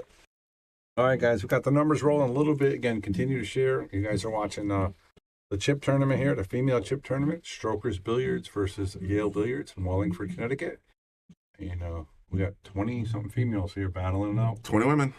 And they said they want to play doubles now. They want after this. They're going to keep going, aren't they? Yeah. Oh, they're in the bus. Yeah. Bar's open. Let's have a good time. 100%. It's funny because Jeff, who's running the tournament, he was like, yeah, we're going to leave early. And they're all like, no, we're not. We're not leaving. Is there like a bus parked out there somewhere? They have a van. Oh, they have a van. That's pretty cool. Yeah. All right, that was a good shot right there. I believe Linda can correct me if I'm wrong. But again, she's got to make this 5 ball here. If she makes this 4-5 ball, she'll be all set. She get position for the 3 or the 7. Just be careful. Don't draw it to that corner. And a good try and good leave. Looks like Beck's about to put this one away on table 8. Table 8 real quick. And this is Rebecca trying to cut this in. And again, she has 2 chips left. So if she makes this, it'll be down to 3. If she misses it, it'll be down to 14. Oh, a little thick, but not a bad leave. Not bad at all. And again, I believe this is Corey. She's playing. She's the one of the females who had 3 chips because she was one of the lower skill levels on that team. And she's holding her own now. She's battling. Hanging in there. Yeah, she is. This is a tough shot here. We got to get back to that 8 ball. All right, what do we miss here? So she made the ball, but she scratched. So now Paulette has a ball in hand with 5 balls to make. 4 in the 8. Okay, there you go, Paulette. You want to get to the middle of the table. Don't hit it too soft. And it's not bad. Get up there. Nice spin. Natural position from the 4 to the 3 or the 7. All she has to do now, Brian, right, is just make the balls. That's where my head's at. Everything else is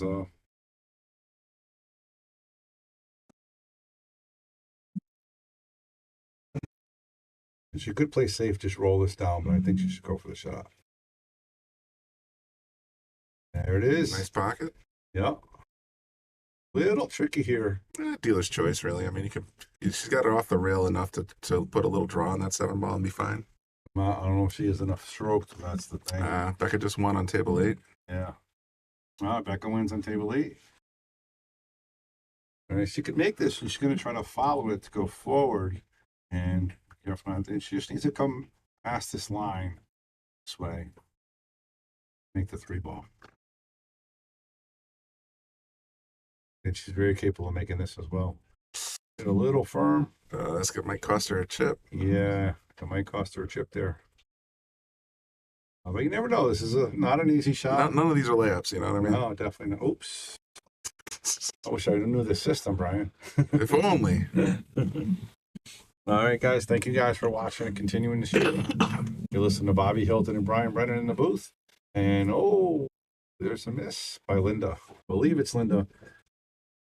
If anybody out there from Strokers is watching, please correct me if I'm wrong. All right, Paulette, all you have to do is make this 7-ball and have a nice shot on the 3-ball. I know we're down to 3 anyway.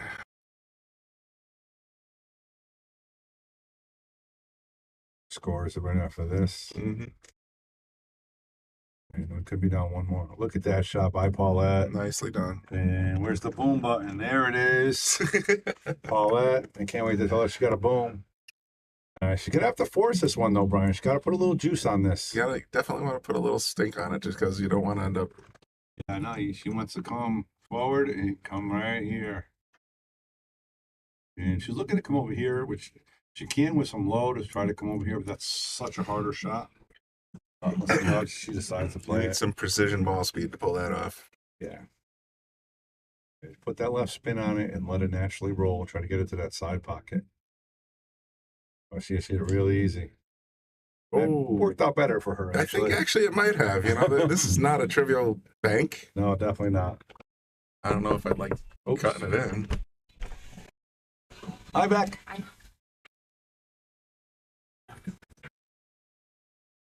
What's that? Okay. Hold on. Hold on.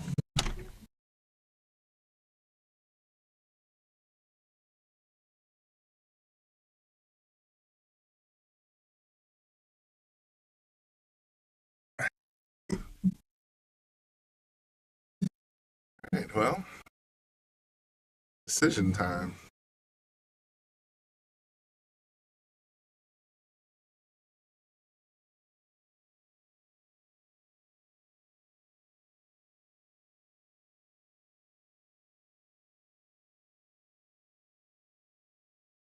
That was a pretty heads-up play right there. You kind of played it two ways. Left the 8 up in traffic and locked up the 3. See what it's doing with the score. 11-3. Okay.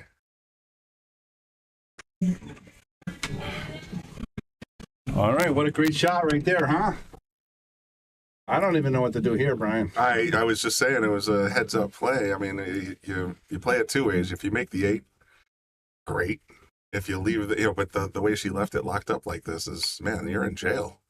I'm thinking you just sort of tap the 3 up the rail. Yeah, you got to try just to like just leave the 3 right That's there. a great shot. That's the way to do it. That's the way to do it. You can even thin it. Just tap it up the rail. Yeah. Make sure you get a rail and leave it right there between you, or leave the 3 right between the Q and the 8. So we got breaking news, Brian. Breaking news. My daughter had to leave. She had to work, so she forfeited her 2 chips. Oh, she gave them So up. it tightened up Moved over to the screen and I saw Oh, that look it was, at this. she gunned it. I moved over to see the score and I noticed that we went from 15 to 11 in a hurry. So Yeah. So I suspect 2 of those are Beck's. Yeah. So unfortunately, she won every match, but she had to work. And I mean, you got to get up. You got or to yeah, get she up. got to be up 5 in the morning. Yeah. And work is work first. That's what I tell everybody. Work's guaranteed Work money. first. Pool 8. Yeah, and they're not even playing for money. This is just pride, and she did her job. She did came. fantastic. She represented. That's great. She's got to watch out for the scratch here, cross side, across corner. I mean, Yeah. see now is when you the fatigue. Don't forget she had a 5-hour bus ride or van ride. Was it 5 Yeah. hours to get there? I think so. New Hampshire. Yeah, New we're up to Hampshire. Well, it's 2 hours to the Mass border, Yeah. Hold on. or to the northern Mass Let border. me look. Let me get my phone out here. Let's take some directions. Strokers, New Hampshire. How Couldn't far be is it. to Strokers Billiards in New Hampshire? You're right. It's only 2 hours and 35 minutes. Yeah, let's say Good it's track. 2 hours to the northern Massachusetts That's not border. bad. So I can get the But I think they went and picked up everybody too. Oh so- no, they probably bounced around a little bit. Yeah, I'm sure. for I mean, sure. well, maybe there's 5 cars or 10 cars at the Strokers. What's going on here? All right, I don't know. There's a gaggle over here. We got the PTZ going on. That's what's going Yeah, on. like there is a. Oh, they're all watching. They're getting pictures. They're taking pictures. Oh yeah, gotta take pictures before Rebecca leaves. Yeah, because before Rebecca leaves, that's why. Oh, I see. All right, guys. So you guys at home, this is what this is all about right here. Look at this. Look at the competition here. Look at this. This is amazing. Oh, look at everybody in there. I'm so proud of everybody. All the women. Thank you guys for coming down to Yale Billiards, making it happen. Awesome. First of hopefully many events. Yes, absolutely. Good job, everybody. All the guys escaped, and the girls are back. And again, we got 11-3 guys and a match. So, and Paulette's shooting this 3-ball. And if she makes it 3, she's going to win. That's what I think. I think so too. So I just saw everybody gathering right in this eye line here for this shot. Must be something going on. Yeah. I hope that wasn't sharking, right? No, it's nothing like taking you off your game. Hey, everybody, let's do a picture right in front of Paul. Right, this is a really tough shot by 9-foot cross corner shot.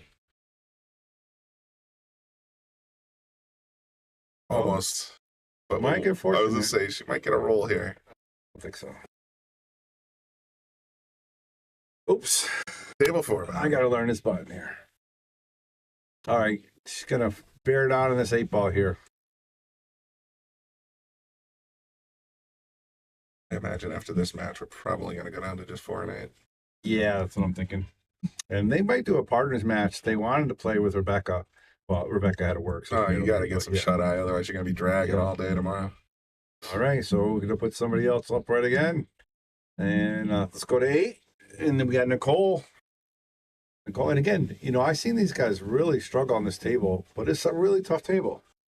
I give them a shout out It's for a hell playing. of a table. Oh, she's going to do the 1-9? 1-9?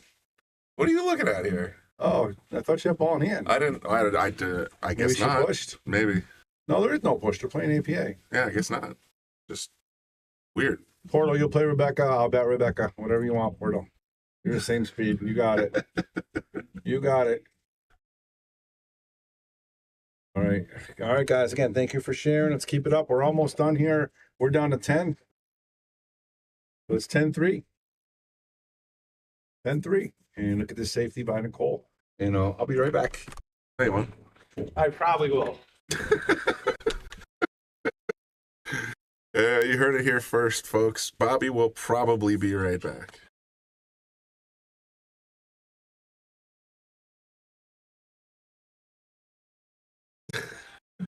China.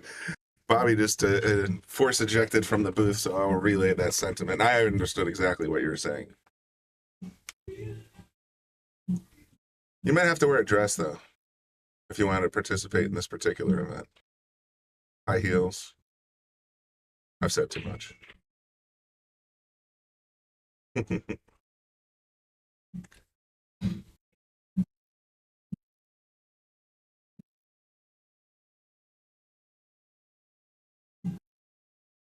Definitely yoga pants. That seems to be a popular selection here tonight.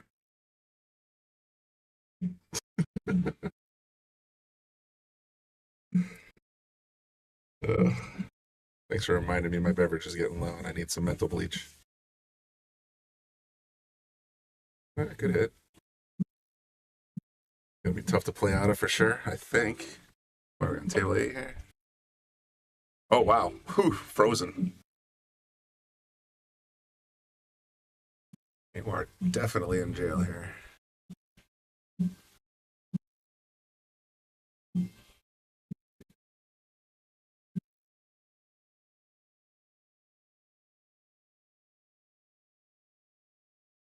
Yeah, John, I don't know for sure. I don't think APA has a 3-foul rule. All I know is they are playing by strict APA 8-ball and 9-ball rules tonight. Pretty sure the 9's golden, or the 9's wild. Called 8-ball. That kind of stuff. Been so long since I played an APA, for all I know, the rules have changed. Yeah, it was a little tough to get over that 3-ball. Yeah. All right, so yeah, there you go. Max has confirmed the APA doesn't have a 3-foul rule, so no point trying to do that.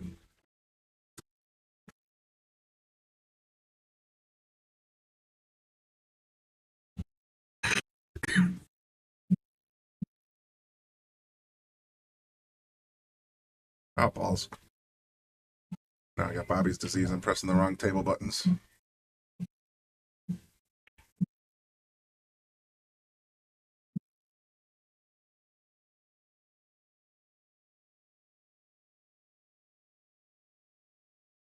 The danger of table 8, boy, I tell you.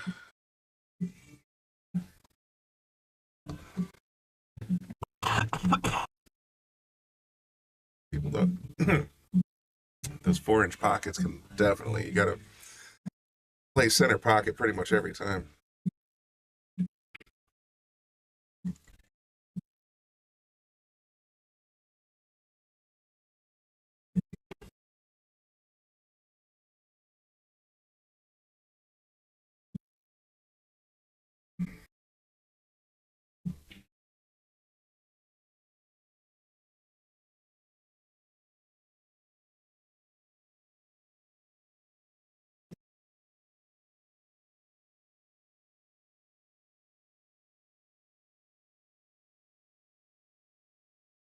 Wow.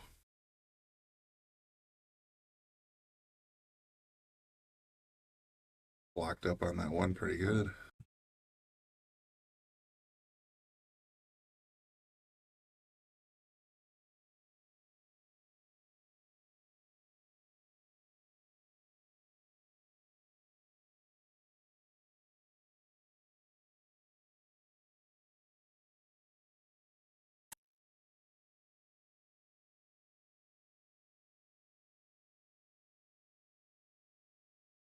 Double kiss. I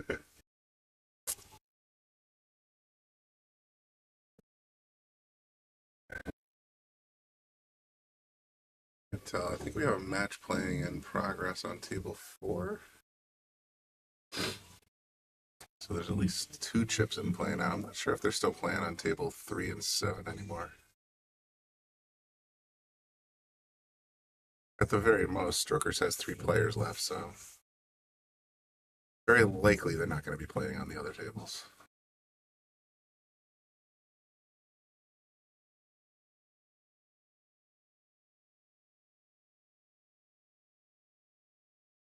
Yeah.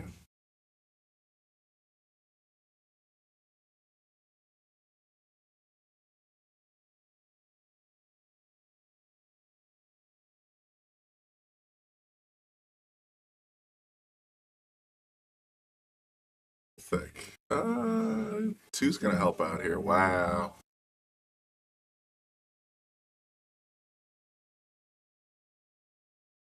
Yeah, Jameson, it's been a pleasure tonight just watching because, like I said, you saw in that team photo or team video that we broadcast. Anyway, there's 20 women down here playing, each representing their home house.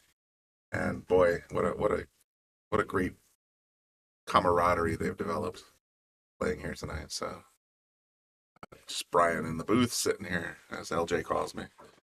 I'm very glad I came down. This has been a lot of fun, and what a great format. It's just, I think this is going to be the first of many house versus house type team tournaments that are going to happen.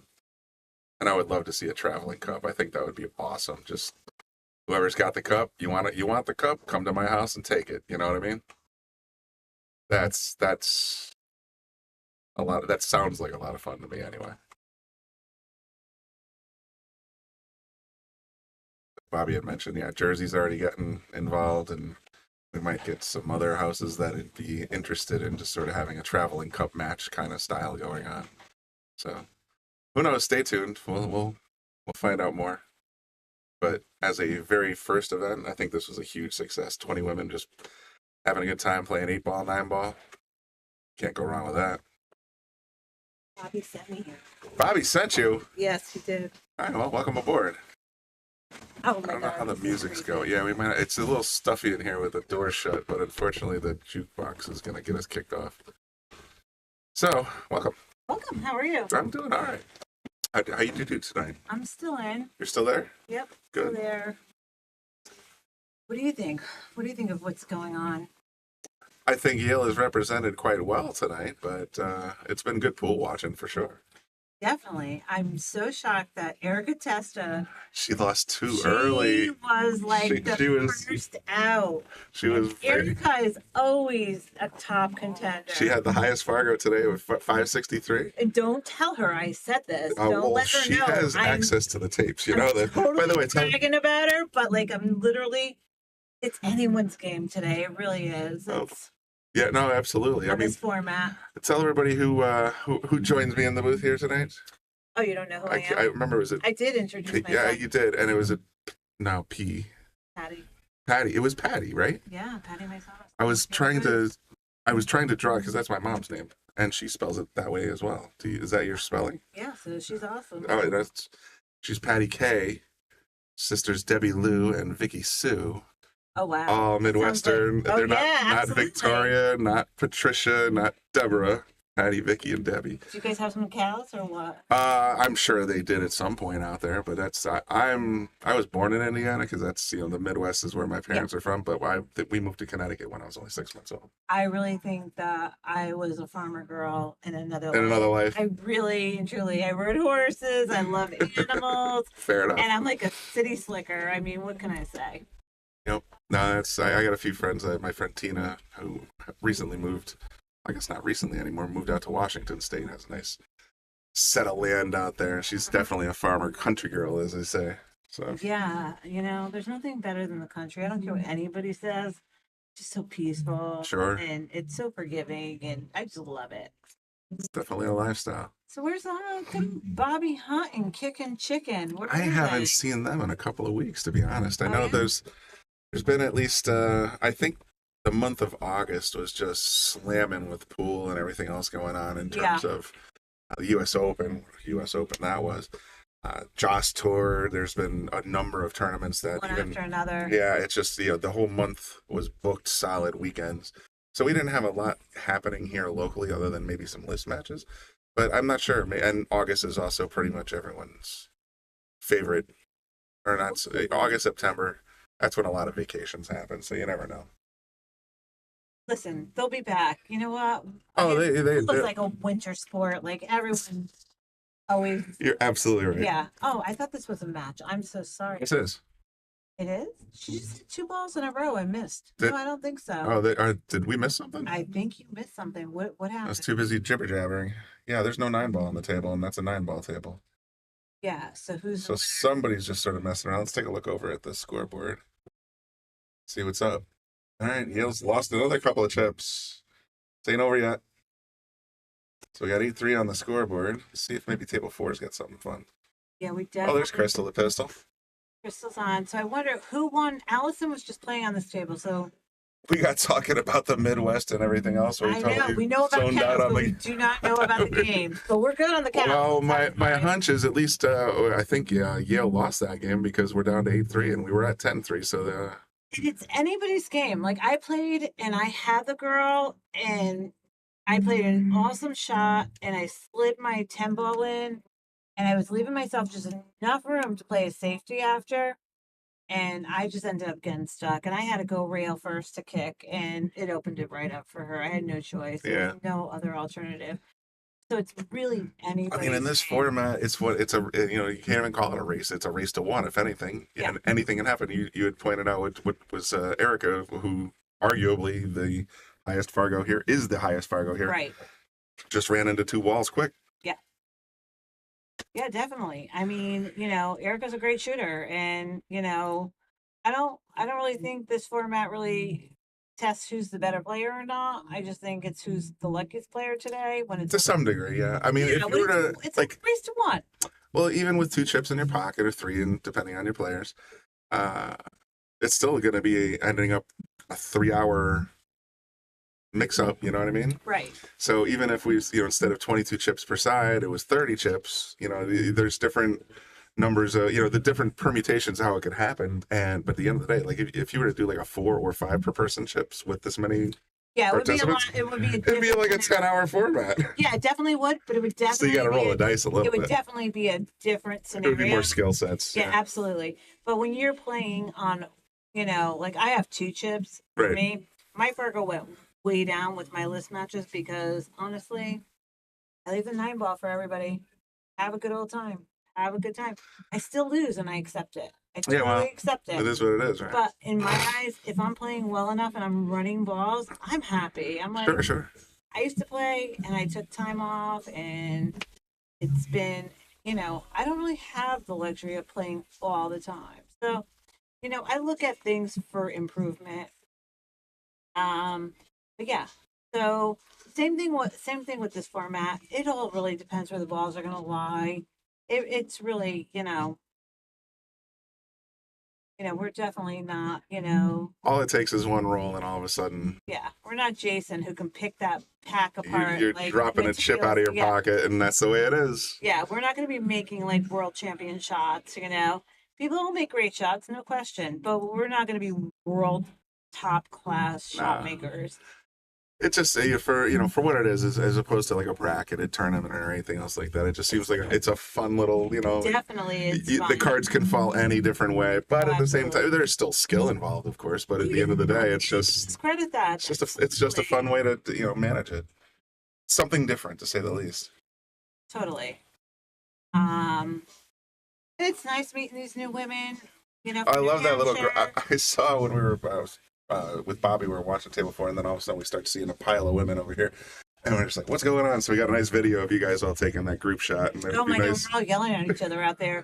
Get in the picture. Get in the picture. Get in here, Get get in out here. of there. Take a time out. But, So- I guess a couple of the girls needed to leave. I think, Bobby's daughter, Becca, was one of them. She has to be at work at 5 a.m, so she said, Oh. I gotta go. Oh, she's out?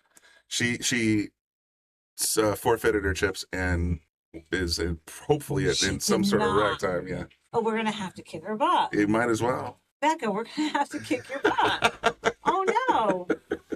She came in here, she handed her chips to Bobby, said, I have to go to bed. So Oh. that was it. But she came out and she represented and she played, and so she did well. Yeah. But I get it, man. If you got a 5 o'clock, wake up time or report to work time, Yeah, you need that. definitely. You need that rack time. Well, if Even when you're hurried. Then you're up at 4. Yeah, good thing. Yeah. All right, Becca, we forgive you. We This forgive one you. time. Next time though, That's it. plan better. Brian's going to take you down. Do we have any comments? these are what we see. There's John Porto is actually looking to see if he No, gets. don't even talk to John Porto because God knows what's going to come out of his mouth. Well, no, I'm showing you what came out of his keyboard anyway. I'll play for Rebecca. That's exactly. We are the same speed, and Bobby made some comment. Oh no, yeah, I'll take Rebecca. But I said online to John, I said this is a women's format, so you're gonna have to get your high heels on, get your dress.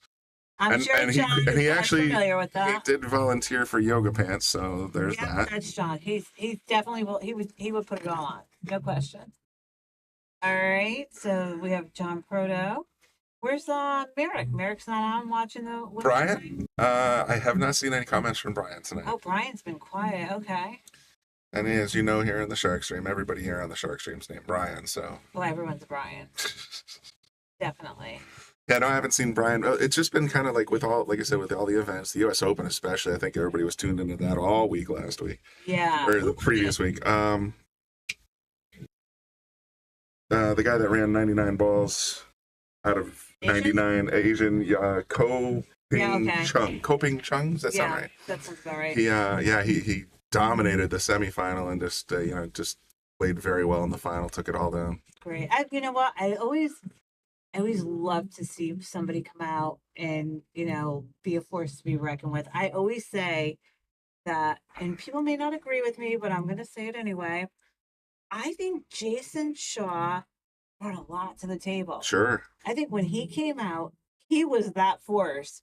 And I think every pool player has become a better player because of Jason Shaw. Just for having seen it. Yeah, I think he brought a new level of the game to the States. And I don't know what people think on my opinion, but I really do think that he has done wonders for the game of pool. So I agree. yeah. And he makes breakfast for all his players in the He tournament. does, and you know what? He serves your shots, and you know what? You can't listen.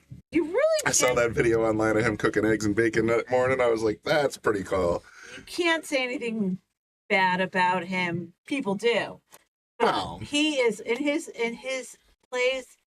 You will see him serving food, getting drinks, talking to people. Even the tournament he just had, he had a lot on his plate, and Oh, he had for to sure. play. And I'll tell you what, I think he did a great job for the amount of pressure he was carrying with him and playing. I give him a lot of credit It's a because lot of balls in the he air didn't for sure. slack off. He didn't No, say, "I have to play. I'm not going to worry about this." He worried about it. So kudos to Jason for sure. Um, so that's about it. But I think there's like some great stuff going on. I mean, we've got the Brazilians coming.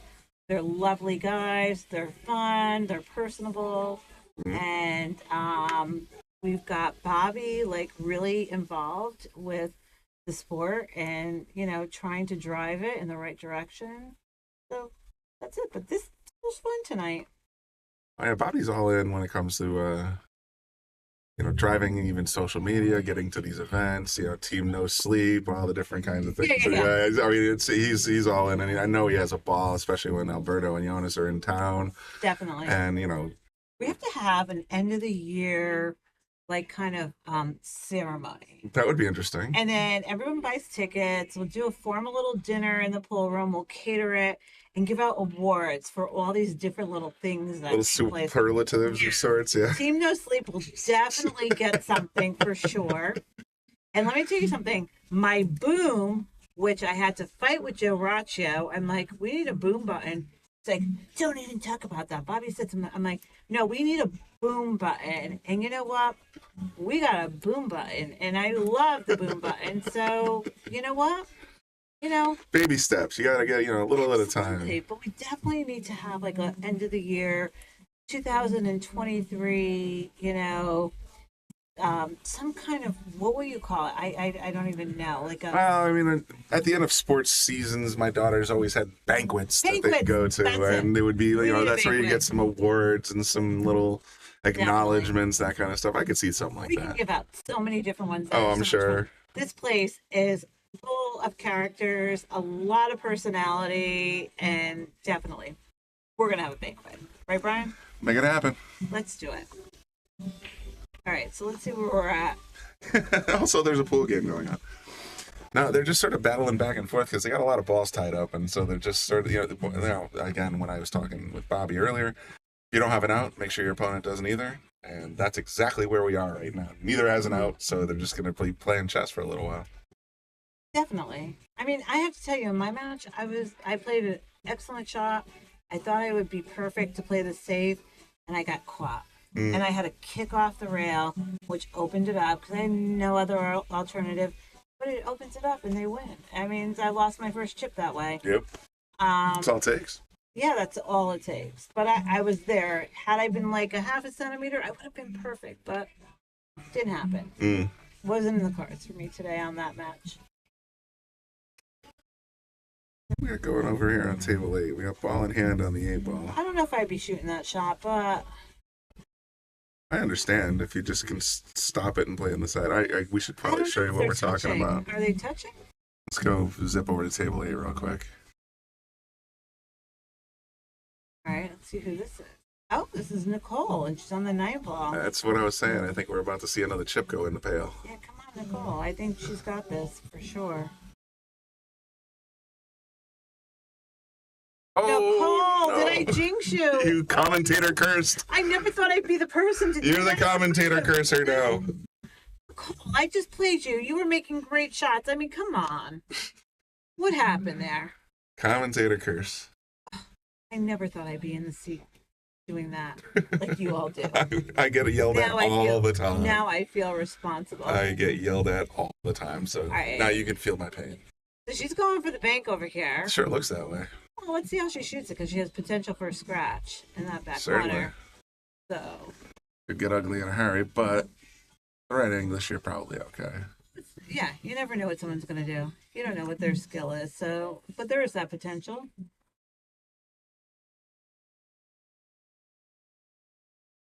What are you doing, Ryan? Getting ready to do some Madden style things. Oh. She did. Oh, Wow. oh. I would never have thought the cue ball was going there. No, not me either. What was that? Oh, this is, yeah, Max has it nailed right there. Table 8 pane, 4-inch pockets, man. You got to be I love that table. center pocket. I love that table. Definitely is a truth finder. Oh, I bring the guys, the higher handicap guys on that table if I play like in the what do you call it? The Monday night drop in? I think it's a Yeah. drop-in turn. Yeah. I beat them terribly and they get angry. Because you know what? More of these older guys that have been playing for a long time, they do a lot of body English, they do a lot of trying to force it in the pocket and all that. And I don't. And you know, I can shut them out on this table. I love this table. This is like the truth table. It is the truth table. It is the truth table, and I love it. Not just one pocket of truth. There are 6 pockets of truth. You got to be Yeah. on your game. Oh, it's in. Oh, please don't leave this up to me. Go back over to table 4. I think that brings the tally to 7-3. Who's that? End of the year tournament banquet. Who's that, Eddie? Eddie Estep. Yeah. He's an old timer like me. I came up playing pool with him over acoustic billiards. I think we should have an end of the year banquet and we should hold a tournament. And it should be no handicap, and it's just you put your name in and you draw a name out. Ooh. And that's it. It's gonna hurt. And he like this chip style was a little wonky. Well, you know what? I'm not one for always trying to like level the playing field. Right. I think if you play well, you should be respected as a good player. For if sure. you can't play that well, guess what? You're gonna try harder.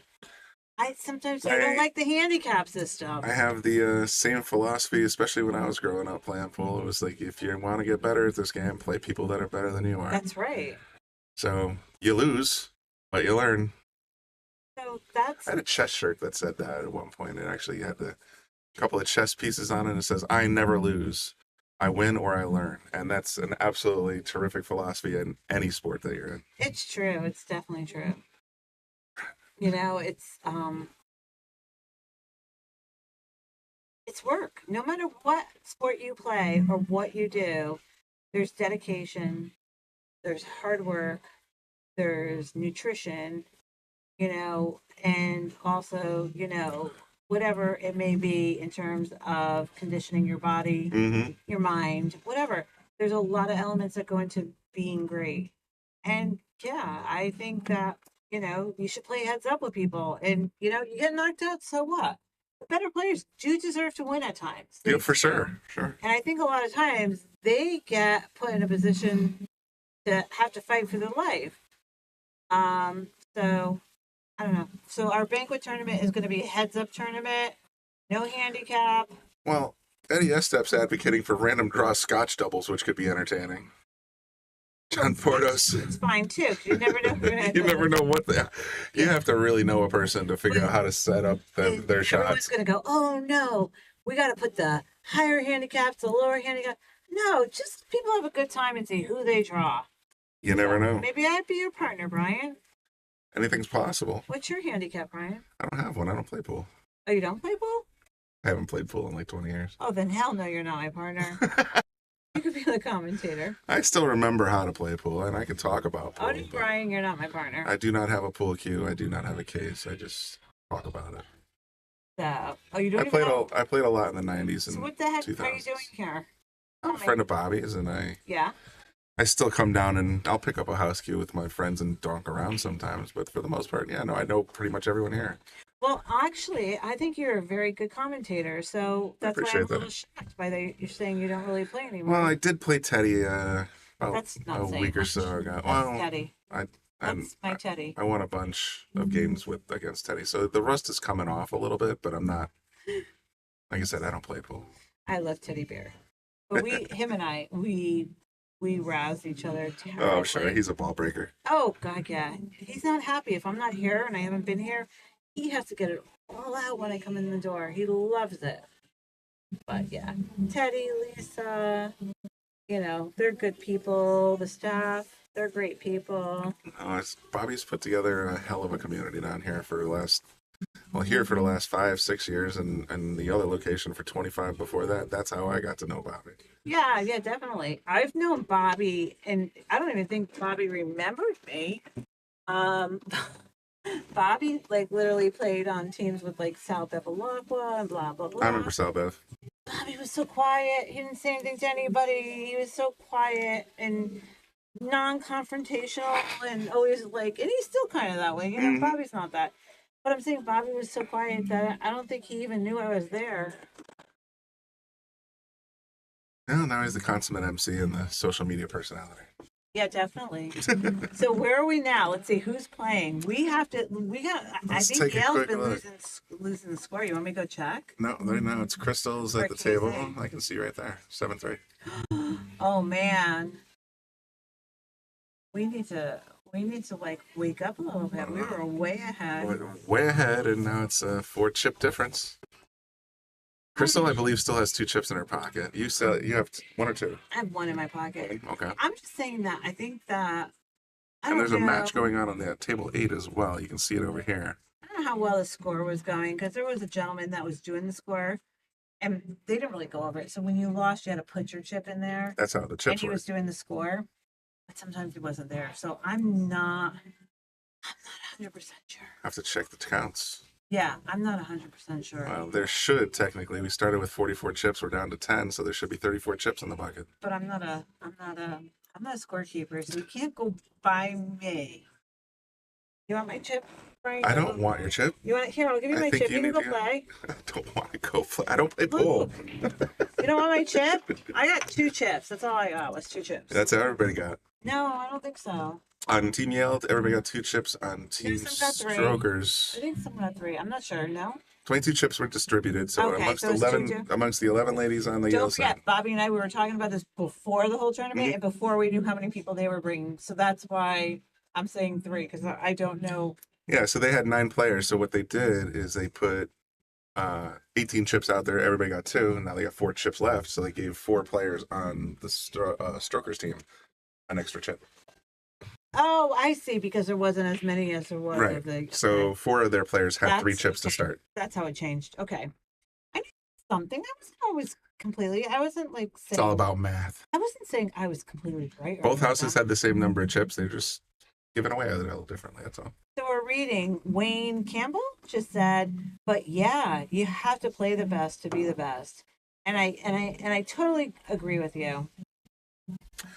Well, his earlier point was like John Pardo saying handicap systems are rigged. So I say I'm a 7 and I'm a solid 4. I get that. You know, I say I'm a 7. I say I'm a 4 all the time when I'm actually a 7. But the reality is that, you know, when you're in these handicap tournaments, if they didn't have handicap tournaments, then Wayne's point is exactly right. It would be the same 5 top players winning all the cash. There'd be no incentive to get in a tournament like that if it wasn't. This tournament is all heads up. Oh, There's this is no straight up. handicap involved. Gloves are off. I do know that you know, handicaps, there's a lot of, you know, what do you call it, discrepancies. We're gonna go with giant bags of sand because I myself was one in the 90s. You were a sandbagger. Oh, totally. Look at The most notorious one in the league. that's just, you know, it's just so wrong. See, this is, you know what, my take on the APA, I'm going to tell you what my take is, okay? This is my take. I'm going to get in trouble by Bruce. I'm going to get in trouble. Oh, Bruce knows me personally. I'm going to get in trouble by everybody, but I'm going to just tell you this. First of all, this system that they have been using has been utilized for the last umpteen thousand years, okay? Technology changes. People understand how to manipulate technology. Oh, for sure. Okay? So now we have these people, okay? They play on a million teams because we lose on this team, we win on this team. We lose on this team, we win on this team.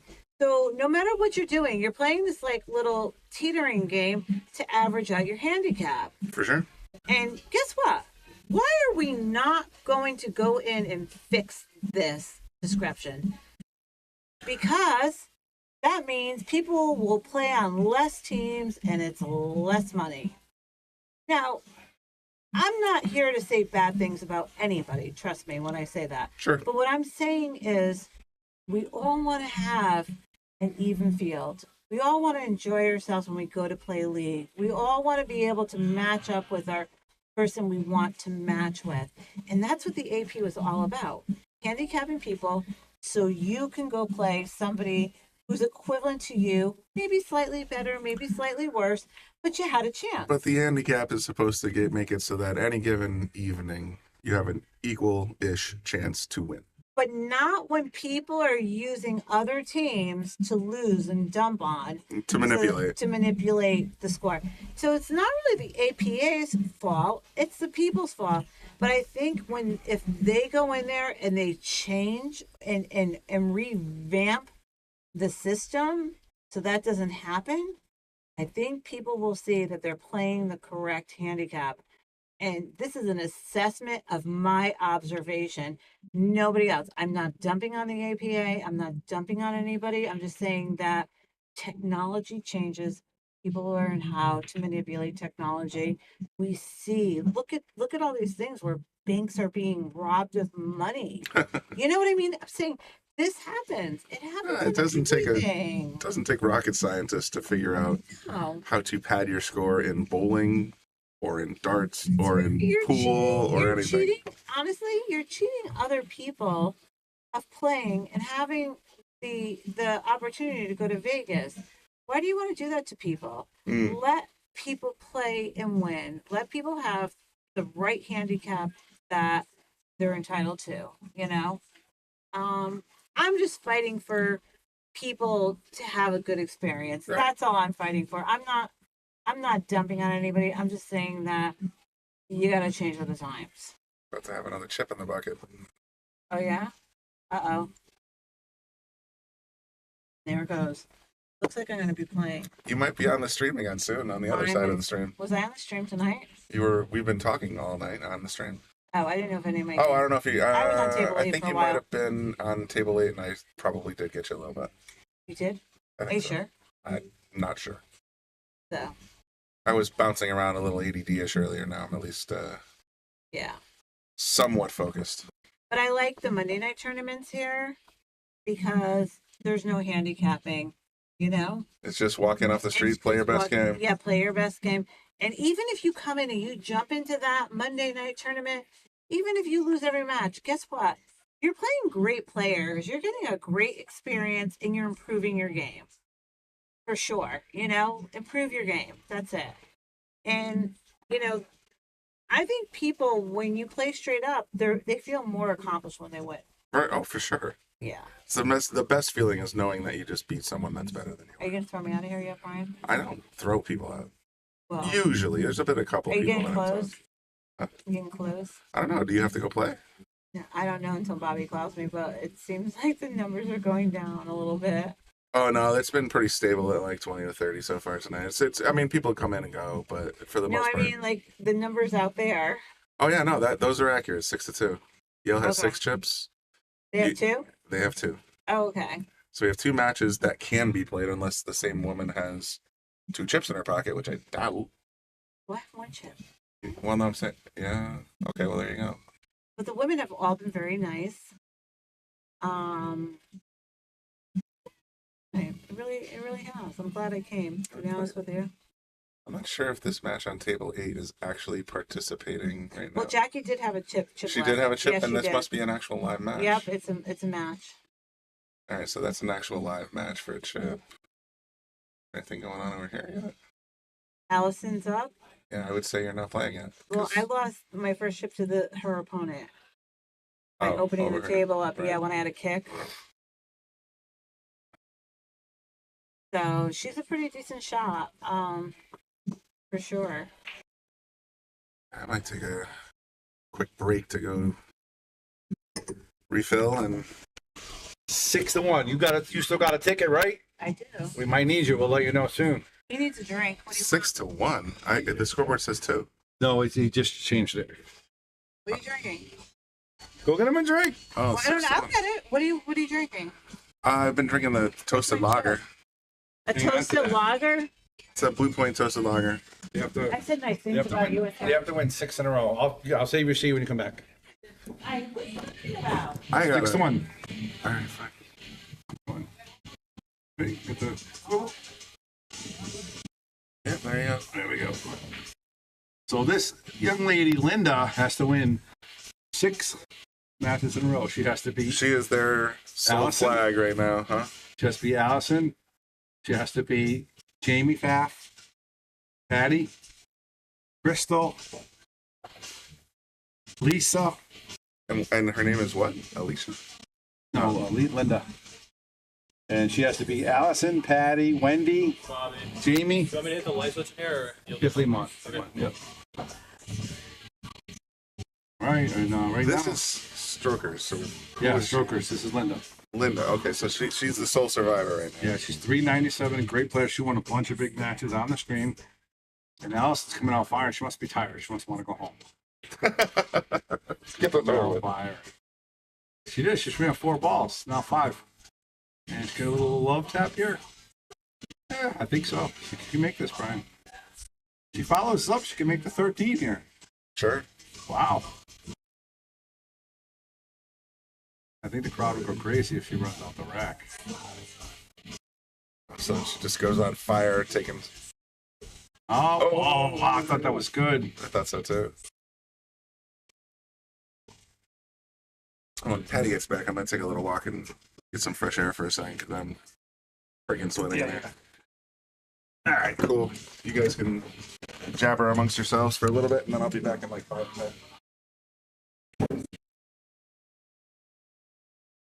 All right, Linda's checking out the table. And again, guys, this is down to the last rack. Linda has to win 6 racks in a row, but also beat 6 people in a row. And Team Yale is really bringing it tonight. Proud of all the girls.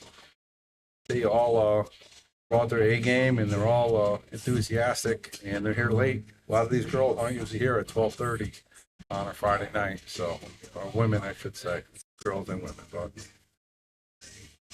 and look at that shot. Oh, but she scratched. Gina's watching. Gina never played pool in her life. Now all she does is watch pool, play pool. She was in the event as well. And we know you got to be up early, Gina. So we'll see you in the morning. I'll be up early as well. Wayne, so what they're playing is we did a chip tournament. This is Team Strokers from New Hampshire against Team Yale Billiards.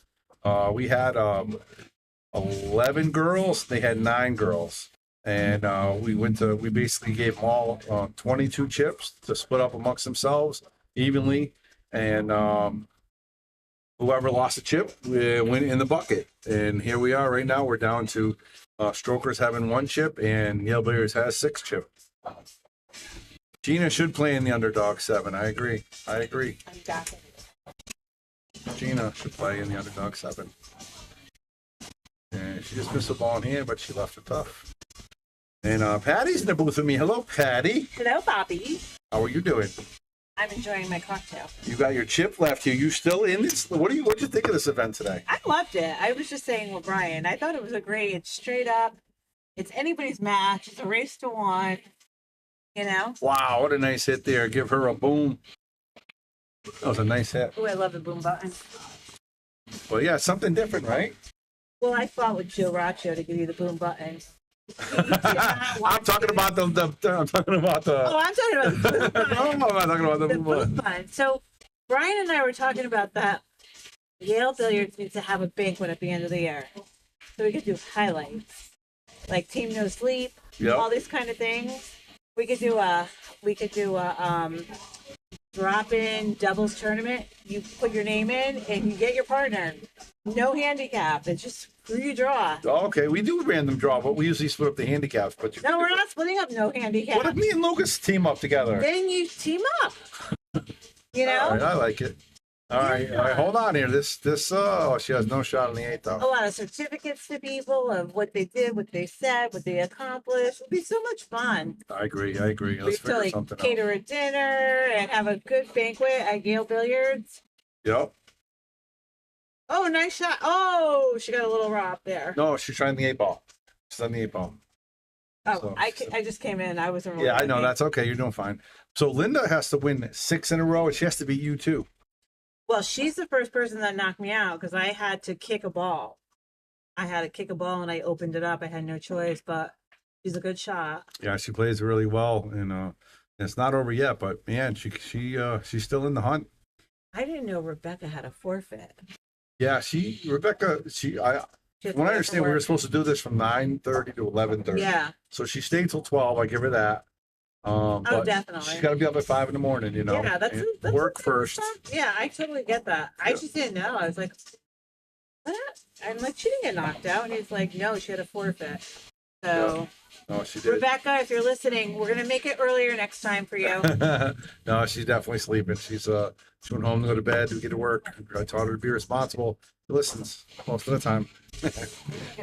Michael Wolke says entertaining if this format catches on sky's the limit. Yeah, this is not a Yale Billiards thing. Well, it is with the ladies versus the ladies and stuff like that. But you know, the chip tournament's been around for a long time. You know, like if me and you, Patty, were playing a tournament, you would get 5 chips and I get 2. That's how we handicap it. So, and then you put it in. So you can do a handicap tournament. You can do a lot of things chips with it. to handicap in an essence. Yeah. To do it, yeah. Yeah. She's going to play a safety here. And it's a good shot. She might have left a piece for her to see this. I think she might have. Gina, go to bed. You got to get up early in the morning. I didn't see Gina leave. If any of the girls are 5s and under, they could consider the underdog. Yeah. Oh, All right. She gave her ball in hand, but that's okay. That's way better than a scratch. So yeah. I'm not home yet. Well, be careful driving, young lady. I mean, this woman's definitely capable of running out without a doubt. Yeah, she got ball in hand here.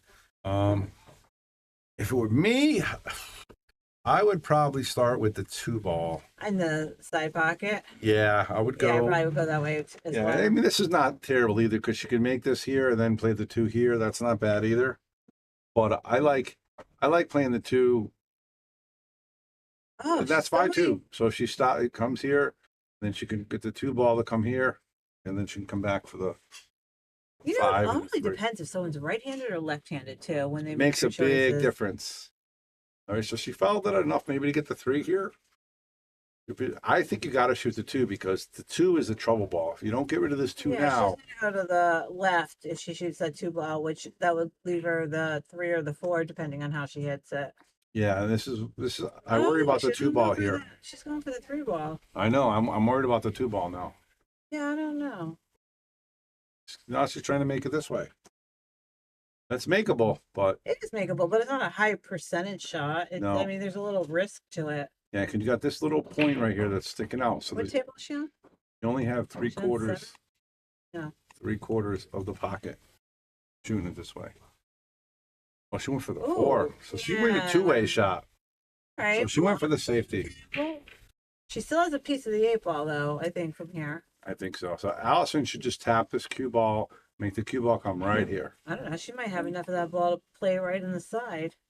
I don't know. That's risky. And Can we then you see also the- have can we a see the other view? chance of, oops, scratching. Sorry about that. Is there? Oh, so she's trying to kick it here. Well, I wouldn't kick it. Oh, she got it, but she didn't get a rail. No, that was risky. I would have cut the bottom of that ball and let the cue ball down on that Mhm. bottom rail. I'm making your table wet if you don't mind. You what? My cocktail is making your Yeah, table you're wet. making a mess. I am, because you guys all drink beer or soda. We in have a here. spot right there. Put it in the holster. What holster? Right here. Oh, okay. Let me move that. That's what it's I'm for. gonna. All right, so now she's making that 2 ball. She's going to follow it for the 5. And then she has pretty good position here for the 8. And she doesn't want to be too far, though. That's almost perfect. Actually, a little straighter than she wanted here. She's going to have to follow it and come forward with the ball.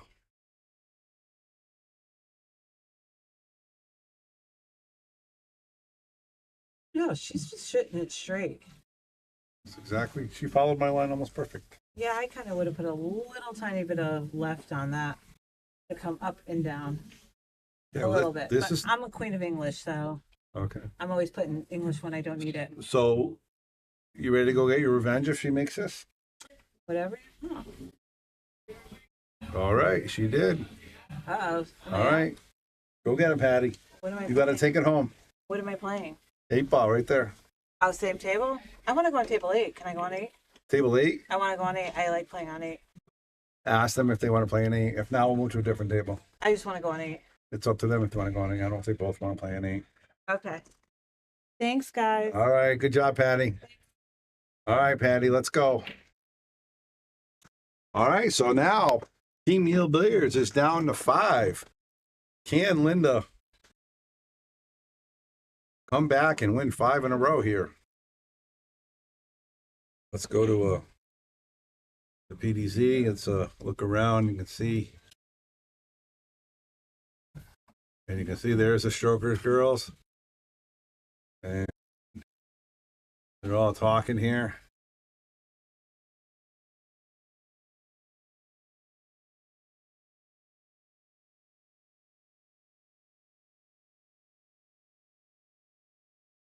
All right, looks like you're going to be playing on table 8.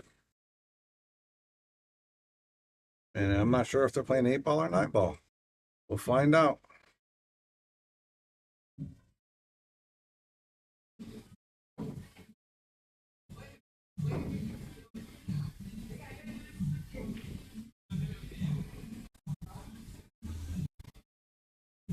All right, Linda getting ready to lag.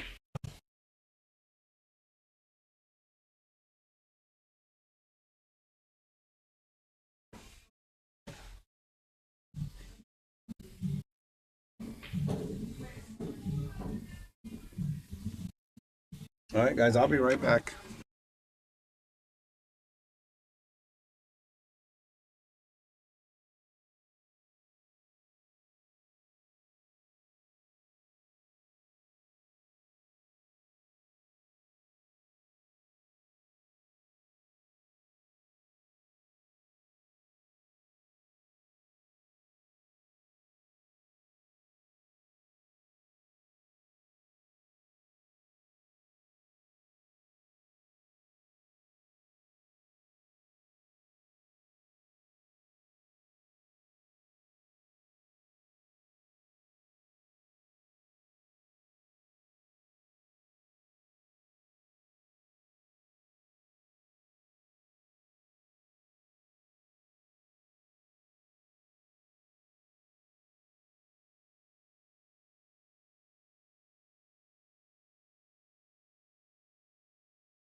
All right.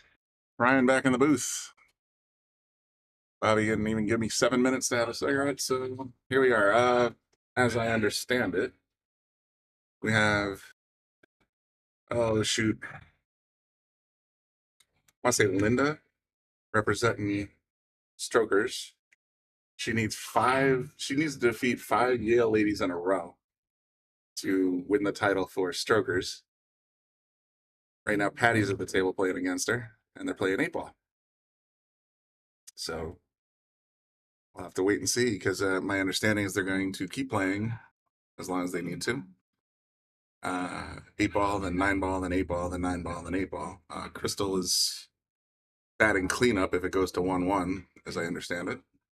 And that's about all the information I have for you right now. So we'll just stay tuned. Let me know in the comments if you guys are still got about 25 viewers. That's not too bad.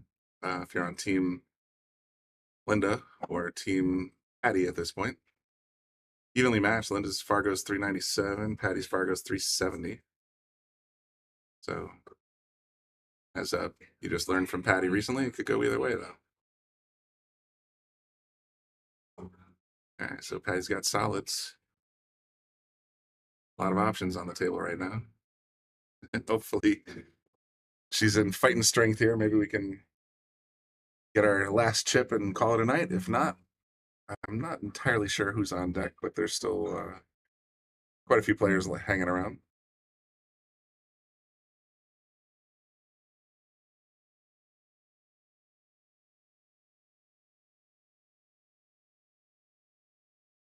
I have to remember to be on my best behavior because Patty admonished me not to be, or to be kind.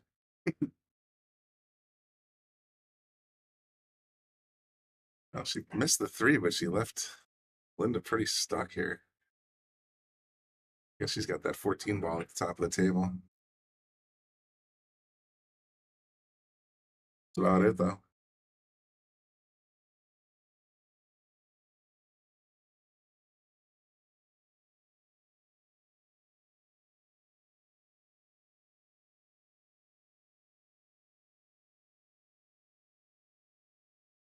What do you guys think of this format? It's it's unique. We did it, I don't know, about 3 months ago when Jonas and Alberto were last here with Lucas. They did a chip style tournament.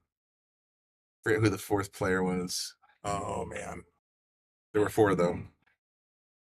Robert Pierce, I want to say, was the 4th player. He's filling in. I think Dave Gavrish was supposed to play, but I'm not 100% on that. But either way, they played a 4-man chip tournament. Each player started with, I forget, 6 or 7 chips and rotated just the way we did here tonight. And I believe it was Alberto was king of the hill at the end of the night.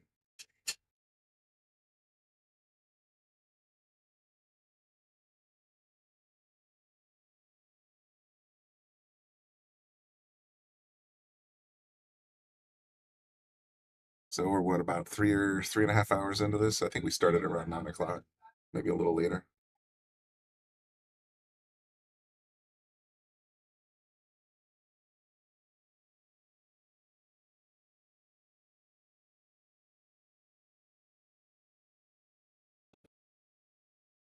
And looking at trying to play a little defense, but didn't quite get out of the ball she was looking for.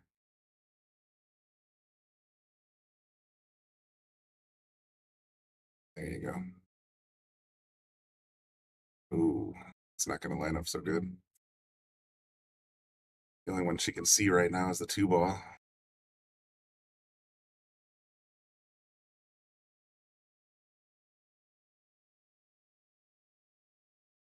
Terrible angle. Let's go back to the wide. Looks like Crystal and Jeff are playing on table 4. Might poke her heads in there. She's told me she was playing a race to 4 heads up.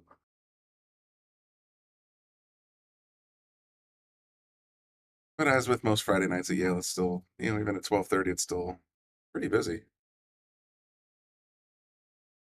Patty's lining up here. Is she trying to kick at the 5 or the 7?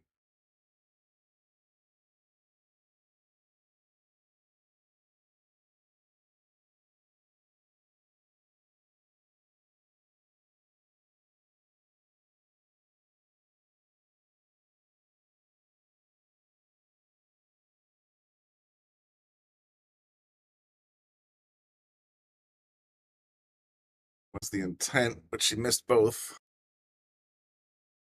So that's going to give Linda ball in hand. Linda still has 4 straight balls to clean up, including that troublesome 9-ball. So this could be it's not quite an easy out yet. Still got some work to do.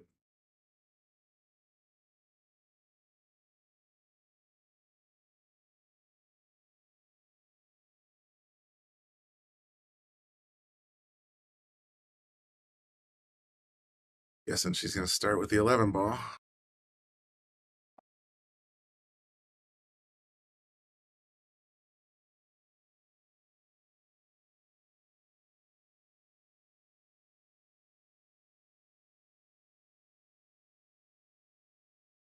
Tees herself up for the 12. Looks like the 13 goes in the corner all the way up the table. Oh, got a little ahead of myself there. But once again, you got to start thinking two-way shots with these. I mean, it's one chip in your pocket. You lose, you're out. So defense is definitely an option in all of these shots. Just line it up on the 7-ball.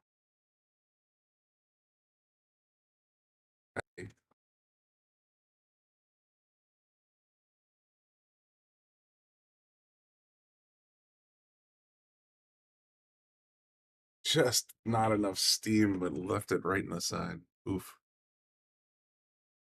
But again, I was just saying, not a lot of options for your opponent. So play it a little bit conservative, and that's exactly what I think she did. A lot of cloth to cover to get to this 13-ball.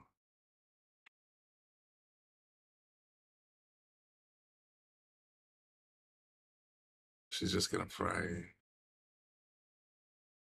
Looks like what is that? The 12-ball, the pink 12-ball.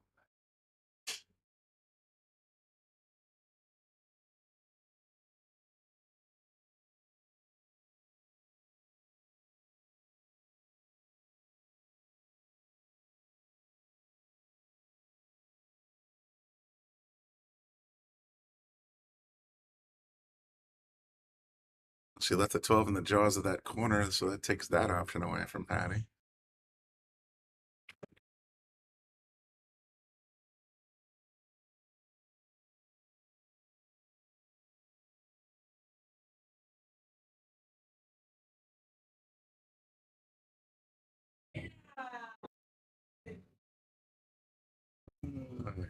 Wonder what she's thinking.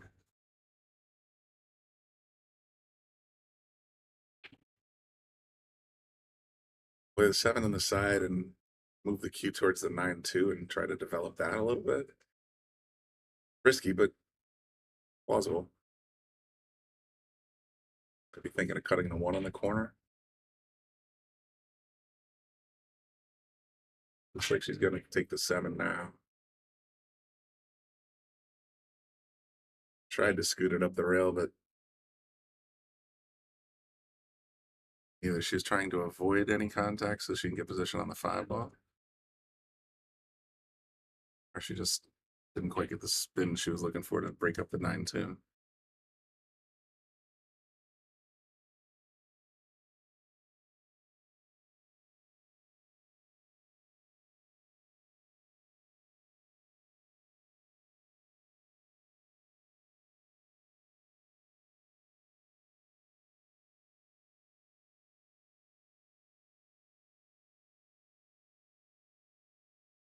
Nice pocket. Wow. I wasn't kidding, and she said she loves this table, apparently. She's got a very decent set of familiarity with it.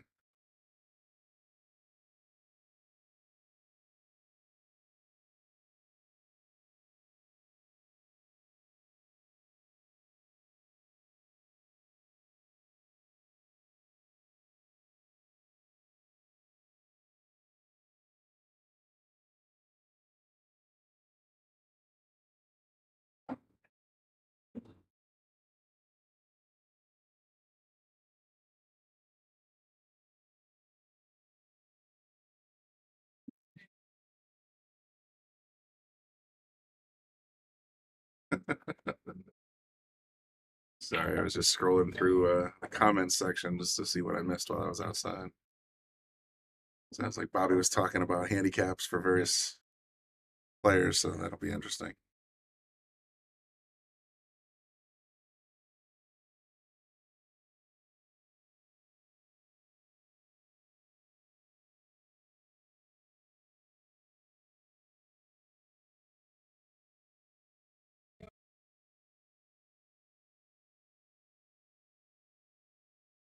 Again, this is just one game of 8-ball for the last chip. No pressure, Patty.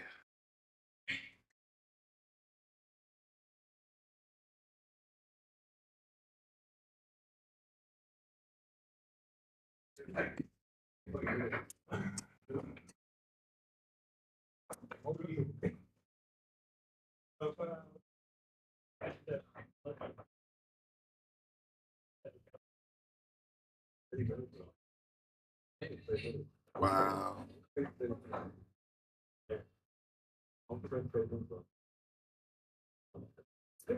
So you've handled the 13 ball. What are you going to do?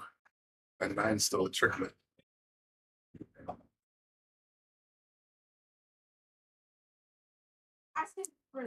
Okay, I thought I heard that one.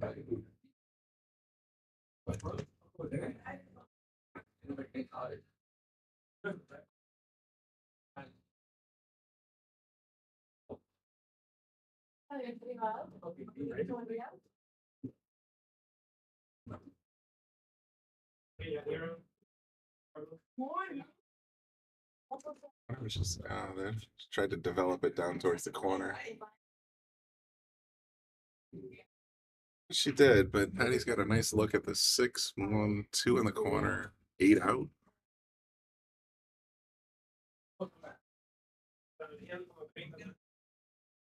That's how I'm reading it.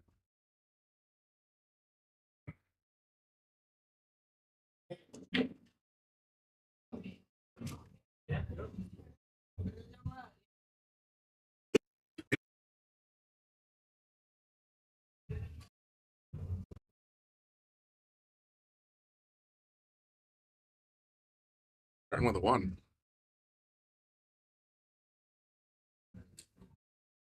Oh, yeah, I was going to say, roll forward for the 2 position.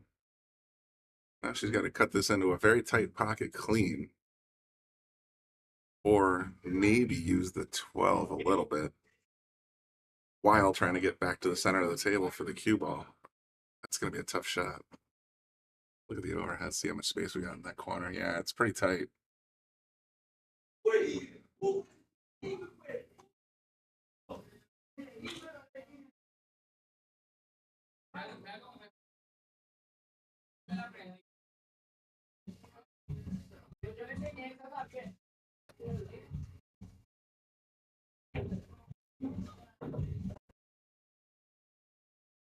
Nah, wow.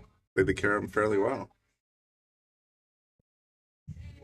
All right, so got a clean shot at the 6 here, and the 8 doesn't have any traffic. And she's got to do is pocket the 6. This could be over.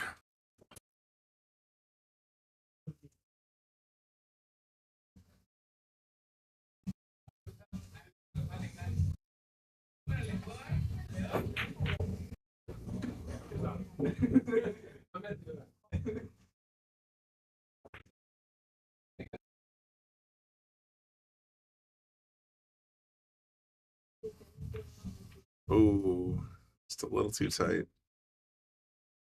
It's going to be a tough miss, too, because even though she got somewhat decent position on the 8, that's going to give Linda the opportunity to hit this pink 12 ball into the corner.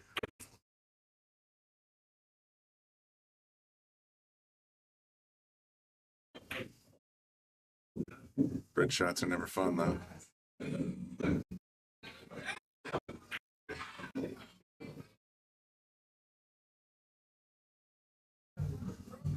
That was an amazing amount of discipline right there. She did lock herself up a little bit, but the 6 is not trivial by any stretch.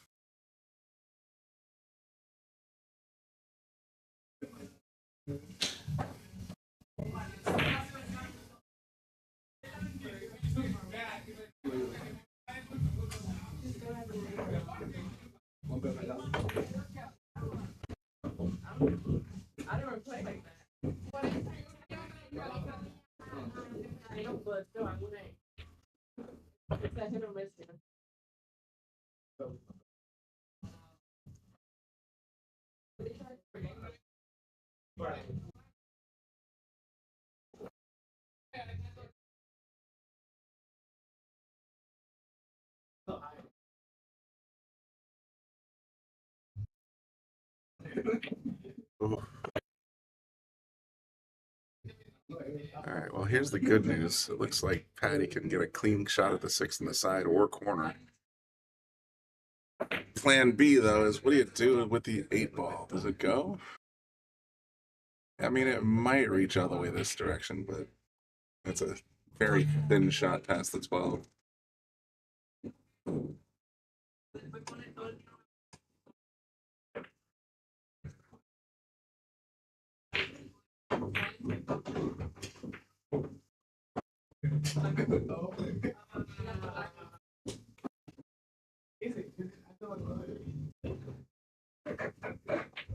Pocketed it in the corner, didn't get nearly the position I think she was hoping for there, but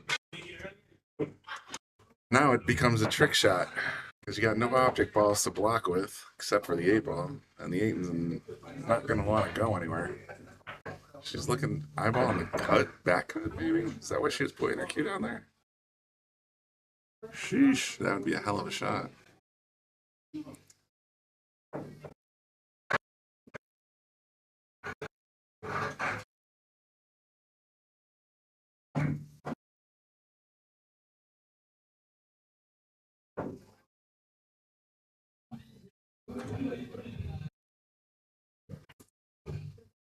She got the 8 moving, but sold out the 9, I think.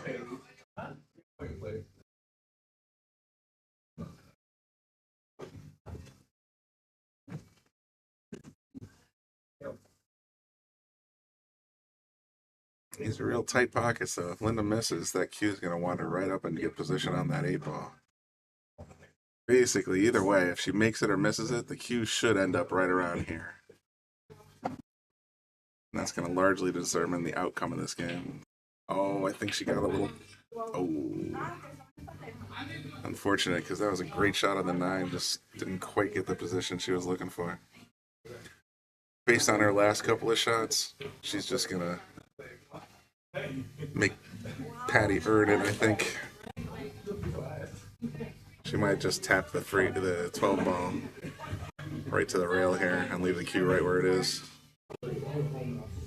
Or follow it a little bit. Yeah, that's a heads up play. Oh my goodness, even better than I thought.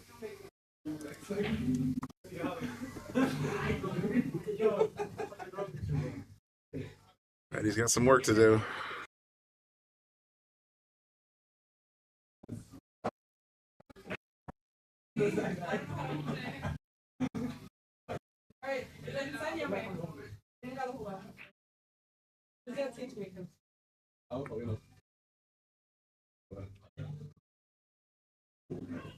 Yeah, just played it into the rail with a little outside English. Left it up by the badge. It's a makeable shot, but it's really, really hard.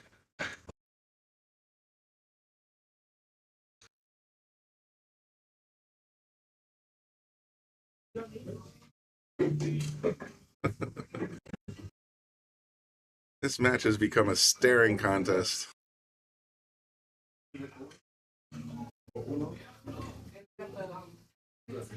Alright, looks like Patty called it in the corner. This could be the entire Yale versus Stoker's match, or it could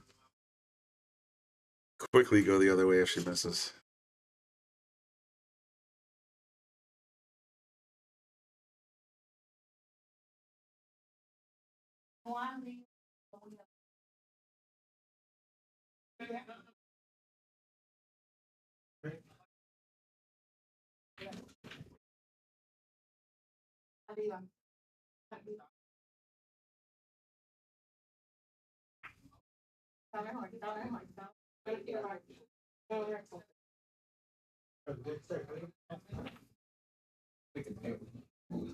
Wow.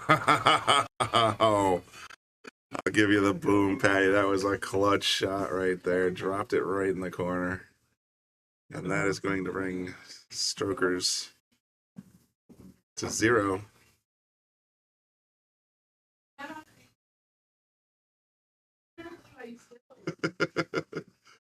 So the first title for the Yale versus Strokers goes to Team Yale. And again, congratulations from Bobby and everybody else still here. That was a very big shot. Very big. So everybody that's still here, and we got a little over 20 of you still hanging around. I appreciate you guys tuning in. Tell your friends about this new format. Well, it's not quite a new format, but it's an interesting one to say the least. It's been my pleasure. This is Brian in the booth, Brian Brennan. Tune in next time. I think I'll be here Sunday all day, 3 o'clock on for the Big B's tournament. That's a 4 and under tournament, so I'll be here covering that as best I can. And we'll see you then. Maybe something happens tomorrow. Don't know. Stay tuned. Follow us on Facebook, YouTube. Like, share, subscribe, all that good stuff. Thank you to our sponsors. And with that, I am out of here.